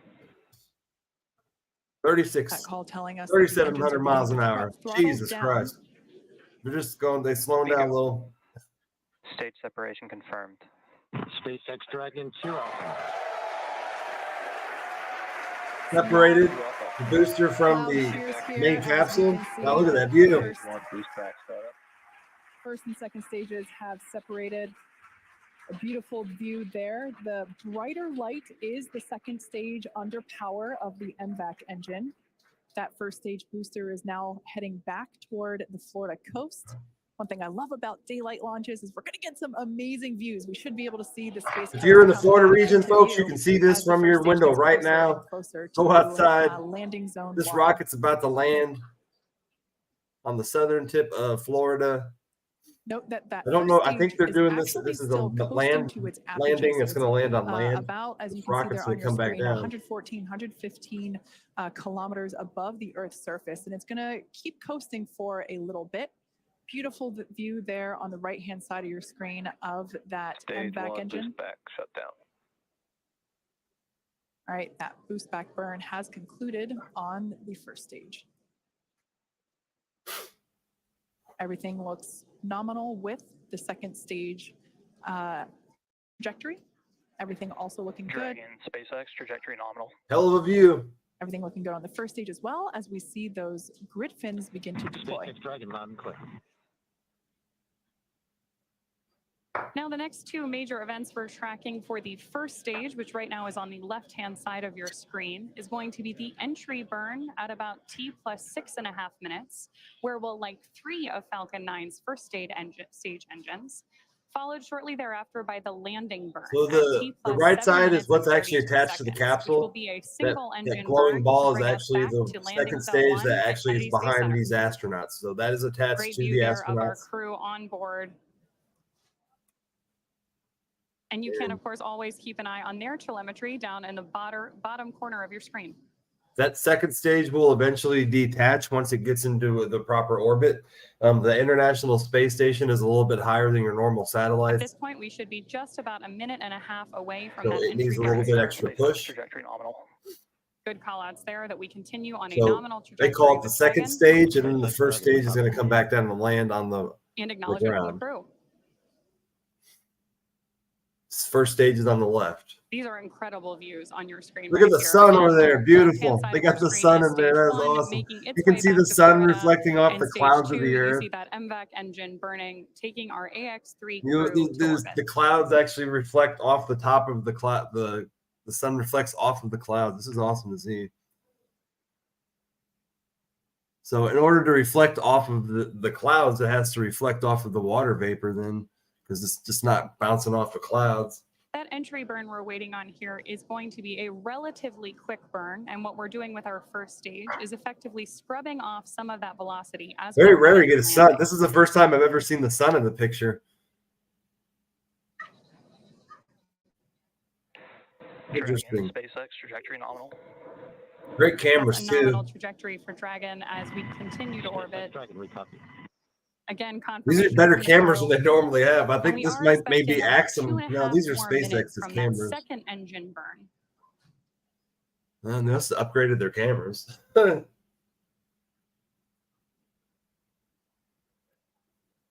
Stage 1 entry burn startup.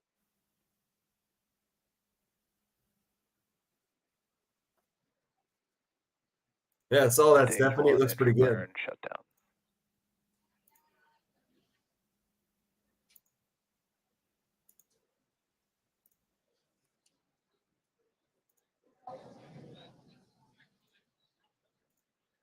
As we Amazing. heard the call out, that entry Here burn comes has the rocket. concluded. First stage The is next dropping burn through will the be clouds. Look at it landing go. burn. As I mentioned before, we're heading back to landing zone 1. We're going to come through the clouds right now. Dragon, SpaceX. So this thing is basically just dropping through the sky. If you saw it have that burn, they actually developed a technology that it actually turn the rocket on, and it protects it when it's going through the clear, crisp heat views zone of of both the first stage on the atmosphere. left and the second stage on the right. Turn the rocket on, it actually fires a these rocket, clouds and then it should be, protects it. It our forms this first cone barrier that view. Once protects again, it. there it is. Just like Here it magic, comes. we see landing zone 1. Folks, this is real footage. This is real. Clouds cheering here Looks at fake. SpaceX Mission Control Hawthorne as we tune in to see if we stick the landing. It always looks so fake because I'm not used to And it. if you couldn't We're not tell used to by watching the a loud rocket cheers, land. we did stick. Stuck it. We did stick that landing. And Falcon he has 9 like has landed 4K once cameras again, on the but ground, so turning our get attention phenomenal back footage. to the crew, as you see there, our next event is second engine cutoff, or SECO, as it's referred to there at the bottom of your screen. Second stage will coast for a few minutes until Dragon is commanded to separate. A lot of just the energy here at SpaceX Mission Control is buzzing. You can hear commentary behind us. It's a Right pretty now, cool the crew is glow. experiencing It's actually about 3 completely Gs, normal for it to glow. If it wasn't glowing, we'd pretty be much a roller worried. So coaster, it's for I've those actually thrill watched a lot of seekers out videos on there. this rocket technology, and it's so high advanced. These rockets are building now. It blows your mind we that are humans about built 20 this stuff. And seconds we away from that talk about second how engine dumb cutoff. humans are, but we're high. It's just MLA amazing will what know we're this, building nowadays. this feeling very well, this intelligent experience of people going from now these almost companies. 4 Gs to Copy, Shannon. as another abort mode there being called out. Now standing by for second engine cutoff. It's completely normal too to lose video footage. It happens a lot as we're going through video through the atmosphere. It interferes.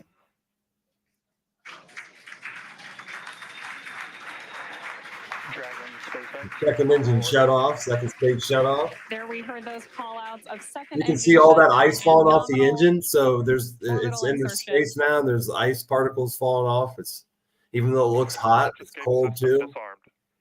And the disarming of our launch escape system.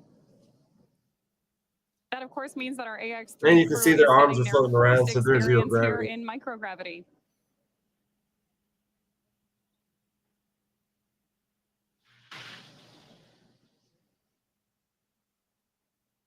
Right now, Dragon is performing a series of onboard checks to ensure that we're ready to begin actuating those Draco maneuvering thrusters on board the vehicle. Hell yeah. So they actually won't until the space station until tomorrow. It actually takes like 16 Now, as to we 18 prepare for hours. Dragon separation, we to should get there. have a great camera view here in just a couple of minutes. Oh, wow, and beautiful views of the Earth and our MVAC engine up there in orbit as well. They're going to have the sun setting behind them the whole time. Well, it depends on how fast, which way they're going. But basically what they're going to do is circle around the Earth until they reach the right altitude, I guess, about 210 miles above the Earth's atmosphere is where the International Space Station is. It takes about 16 hours in order to do that. So they'll be there tomorrow morning, probably. Absolutely incredible. Wow, look, you images see the that we're ice getting falling back off from there. Up in space as we await Dragon separation in just about a minute. There is also a lot of space junk out there. Sometimes you can see it float by.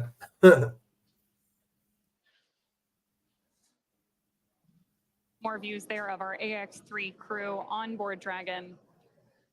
But it's wild how fast it happens. 10 minutes, these guys were sitting on the ground, and now they're floating in space. And space rockets just get you up there so fast now. We are now just Incredible. about 30 seconds away from that anticipated Dragon separation. So if the second stage burns up in the atmosphere, it is not returned to Earth or reused. Eventually, maybe they will be. But that engine will just burn up through the atmosphere and be nothing but pieces. Starting to see the crew there play a little bit with the fact that they are operating in microgravity.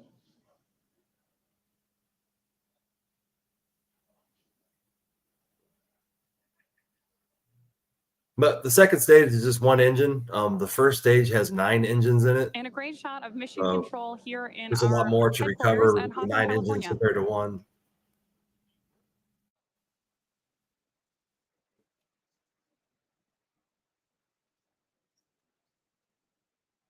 This camera view here is taking a look at Dragon. What we're waiting for is nose cone deployment, among other things, which, as Kate mentioned earlier, there we go.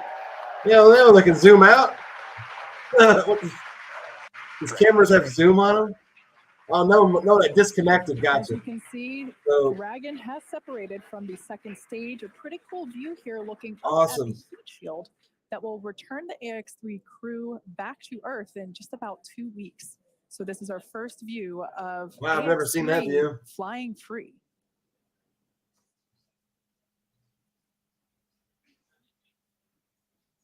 Pretty cool. The next physical there goes change that Axiom we will see Space Capsule. will be the deployment of the nose cone. That will take. Dragon, this is the SpaceX Falcon team. We want to congratulate you on a great ride to orbit. I think you're demonstrating the ultimate in reuse, a reused Commander, a reused Dragon, and a reused Falcon. Or maybe flight experience is a better word. Enjoy space. And Axiom 3. No, Durst, and as I was saying, it's a team sport. Thank you, guys. And Axiom 3, this is your launch director here. Walter, Alper, and Marcus. Congrats, welcome to your first flight on Dragon. Mike, on the other hand, welcome to the Dragon Frequent Flyer Club. I imagine you have enough miles to qualify for platinum status after this flight. Godspeed, Axiom 3. Cheers. Cheers. Mark, thanks to you and your team. We're very grateful up here. Welcome to the big show. This is Axiom back and forth between Space's the company's Ax-3 first flight. crew as well as Ax-3 chief engineer. It is awesome to see another major player in the space race because we got about 3 or 4 of them now. SpaceX is in the lead now. Of Ax-3.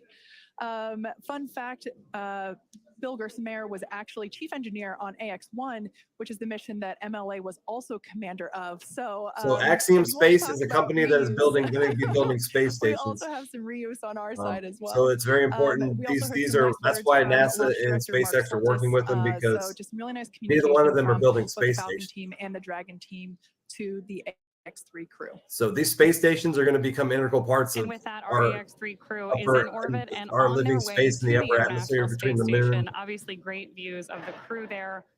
And now mission control again. That's SpaceX Dragon. Cheers. Any chance you could Weeks in space. one of the centerline cameras, we could watch the nose cone? the crew's getting right into it. I love it. Dragon, we copy on the request. Still got video of the second stage, huh?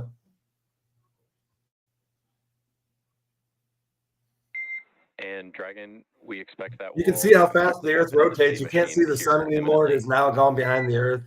I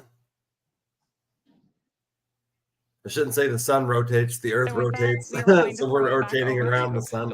It keeps around there.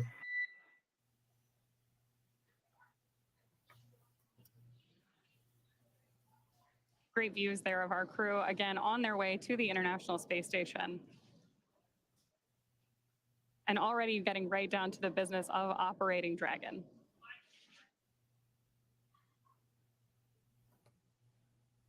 Pretty cool. Cheers, folks.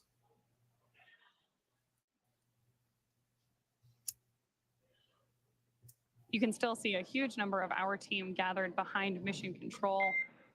Dragon, SpaceX, we see nominal dehumidifier activation and service section Draco checkouts. Yes, you are correct, Shane. And confirmation that we're getting nominal checkouts of those Draco thrusters on board Dragon. The whole galaxy is actually spinning as well as the sun. So it definitely rotates. Copy, great news.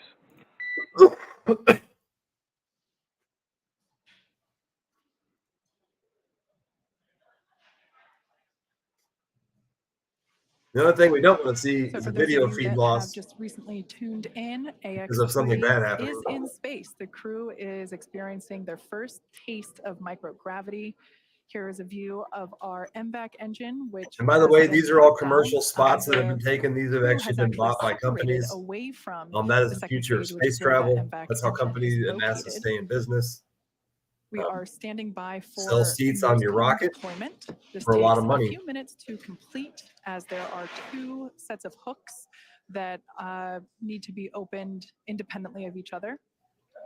By deploying the nose cone, we are able to expose the one of the seats was paid for by the Turkish government, and they have a Turkish astronaut on there. He's the first one from Turkey, so that is pretty awesome to see. Turkey is a leading producer of scientific things in our world, so it's important that these countries are able to develop their products along with these other companies in space. A lot of people don't realize that there are a lot of high-tech products made in a lot of these foreign countries that we buy. It's a lot of innovative stuff going on, a lot of research. Once again, the next milestone will be to deploy the nose cone. This is basically the last physical change that Dragon will undergo in order to begin its journey. Well, not really begin, it's already on the way, but in order to be ready for its approach to the International Space Station.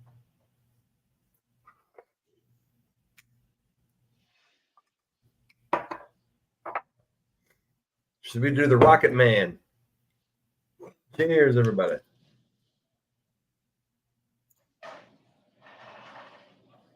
Well, I don't know what that was. Something fly by the screen. All right, so it's hard to see at the moment because the camera is still close to the hardware, but this is the nose cone opening. Slow and steady wins the race. Of course, when you're in space, it'd be scary if you're just sitting there watching the rocket and all of a sudden a piece flies off and you're on the rocket. We don't just fling the thing open. It's very slow and steady. Again, this allows us to expose the docking mechanism, the hardware that will be utilized to dock with the International Space Station.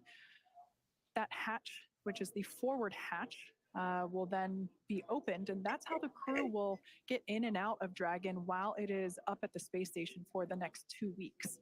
So that side hatch, which is where we saw the crew, or technically they were already in by the time that we started our broadcast, but the crew did ingress Dragon today, just a couple hours ago, through that side hatch. That remains closed. That won't open again until they are safely back on Earth on our recovery ship.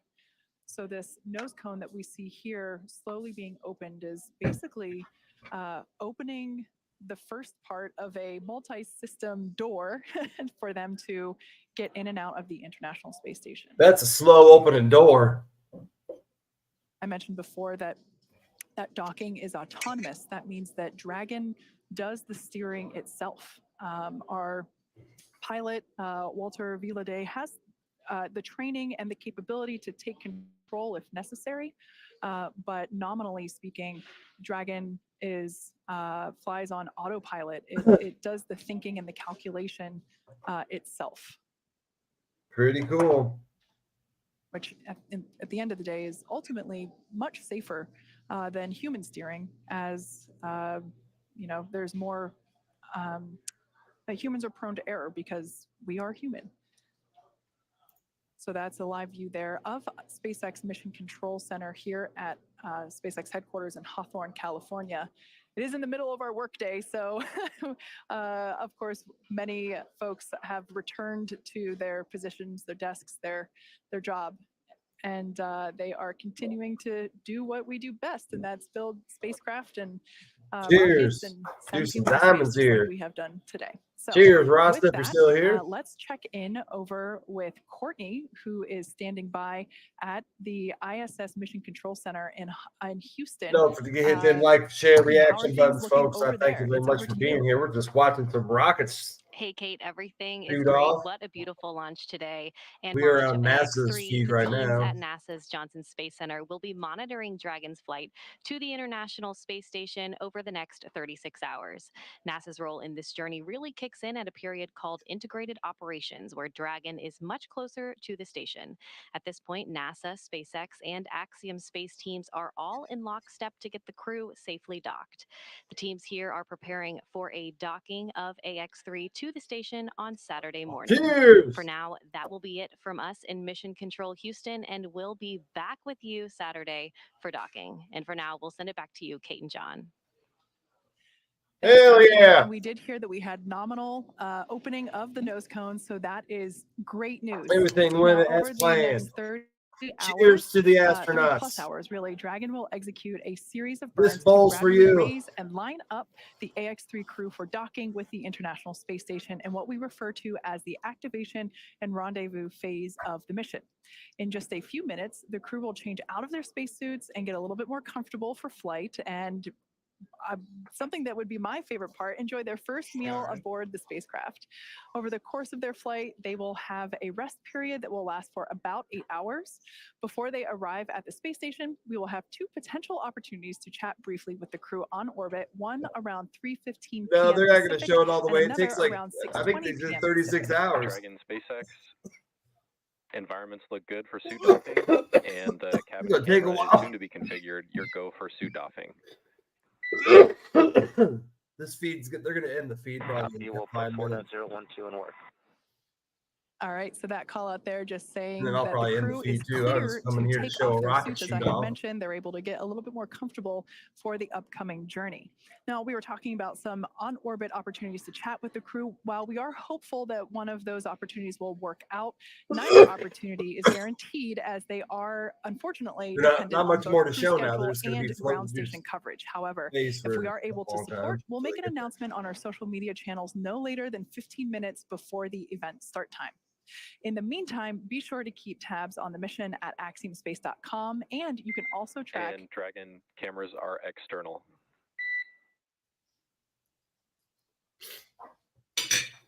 You can also track Dragon's flight on SpaceX.com/launches. Right, like you mentioned, Kate, even if we aren't able to talk live with the crew, we will continue to provide updates on the mission across our social media channels. And then, as Dragon and the Ax-3 crew approach the International Space Station early on the morning of January 20th, we will pick back up with January live 20th, joint 36 coverage of the hours, Ax-3 Ross. crew's docking Damn. station with NASA. So please keep an eye on Axiom and SpaceX social channels for updates. Can you imagine you just shot off into space and you're like, all right, 36 hours So to from get all there. of us at Axiom Space, thank you, Just sit in this SpaceX. chair. Thank you, NASA, and thank you for tuning in. This is just the beginning, and we hope to see you soon. Cheers, mates. Way to go, SpaceX.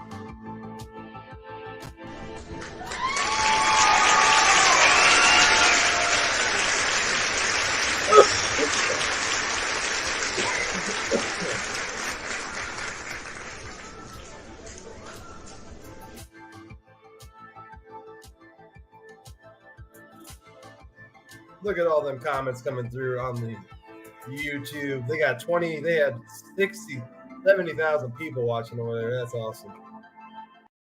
Way to go, NASA. All right, guys. Thanks for joining me. I just wanted to share that while it was happening, since it was happening live. But appreciate you guys joining me. Don't forget to share, like, hit that reaction button.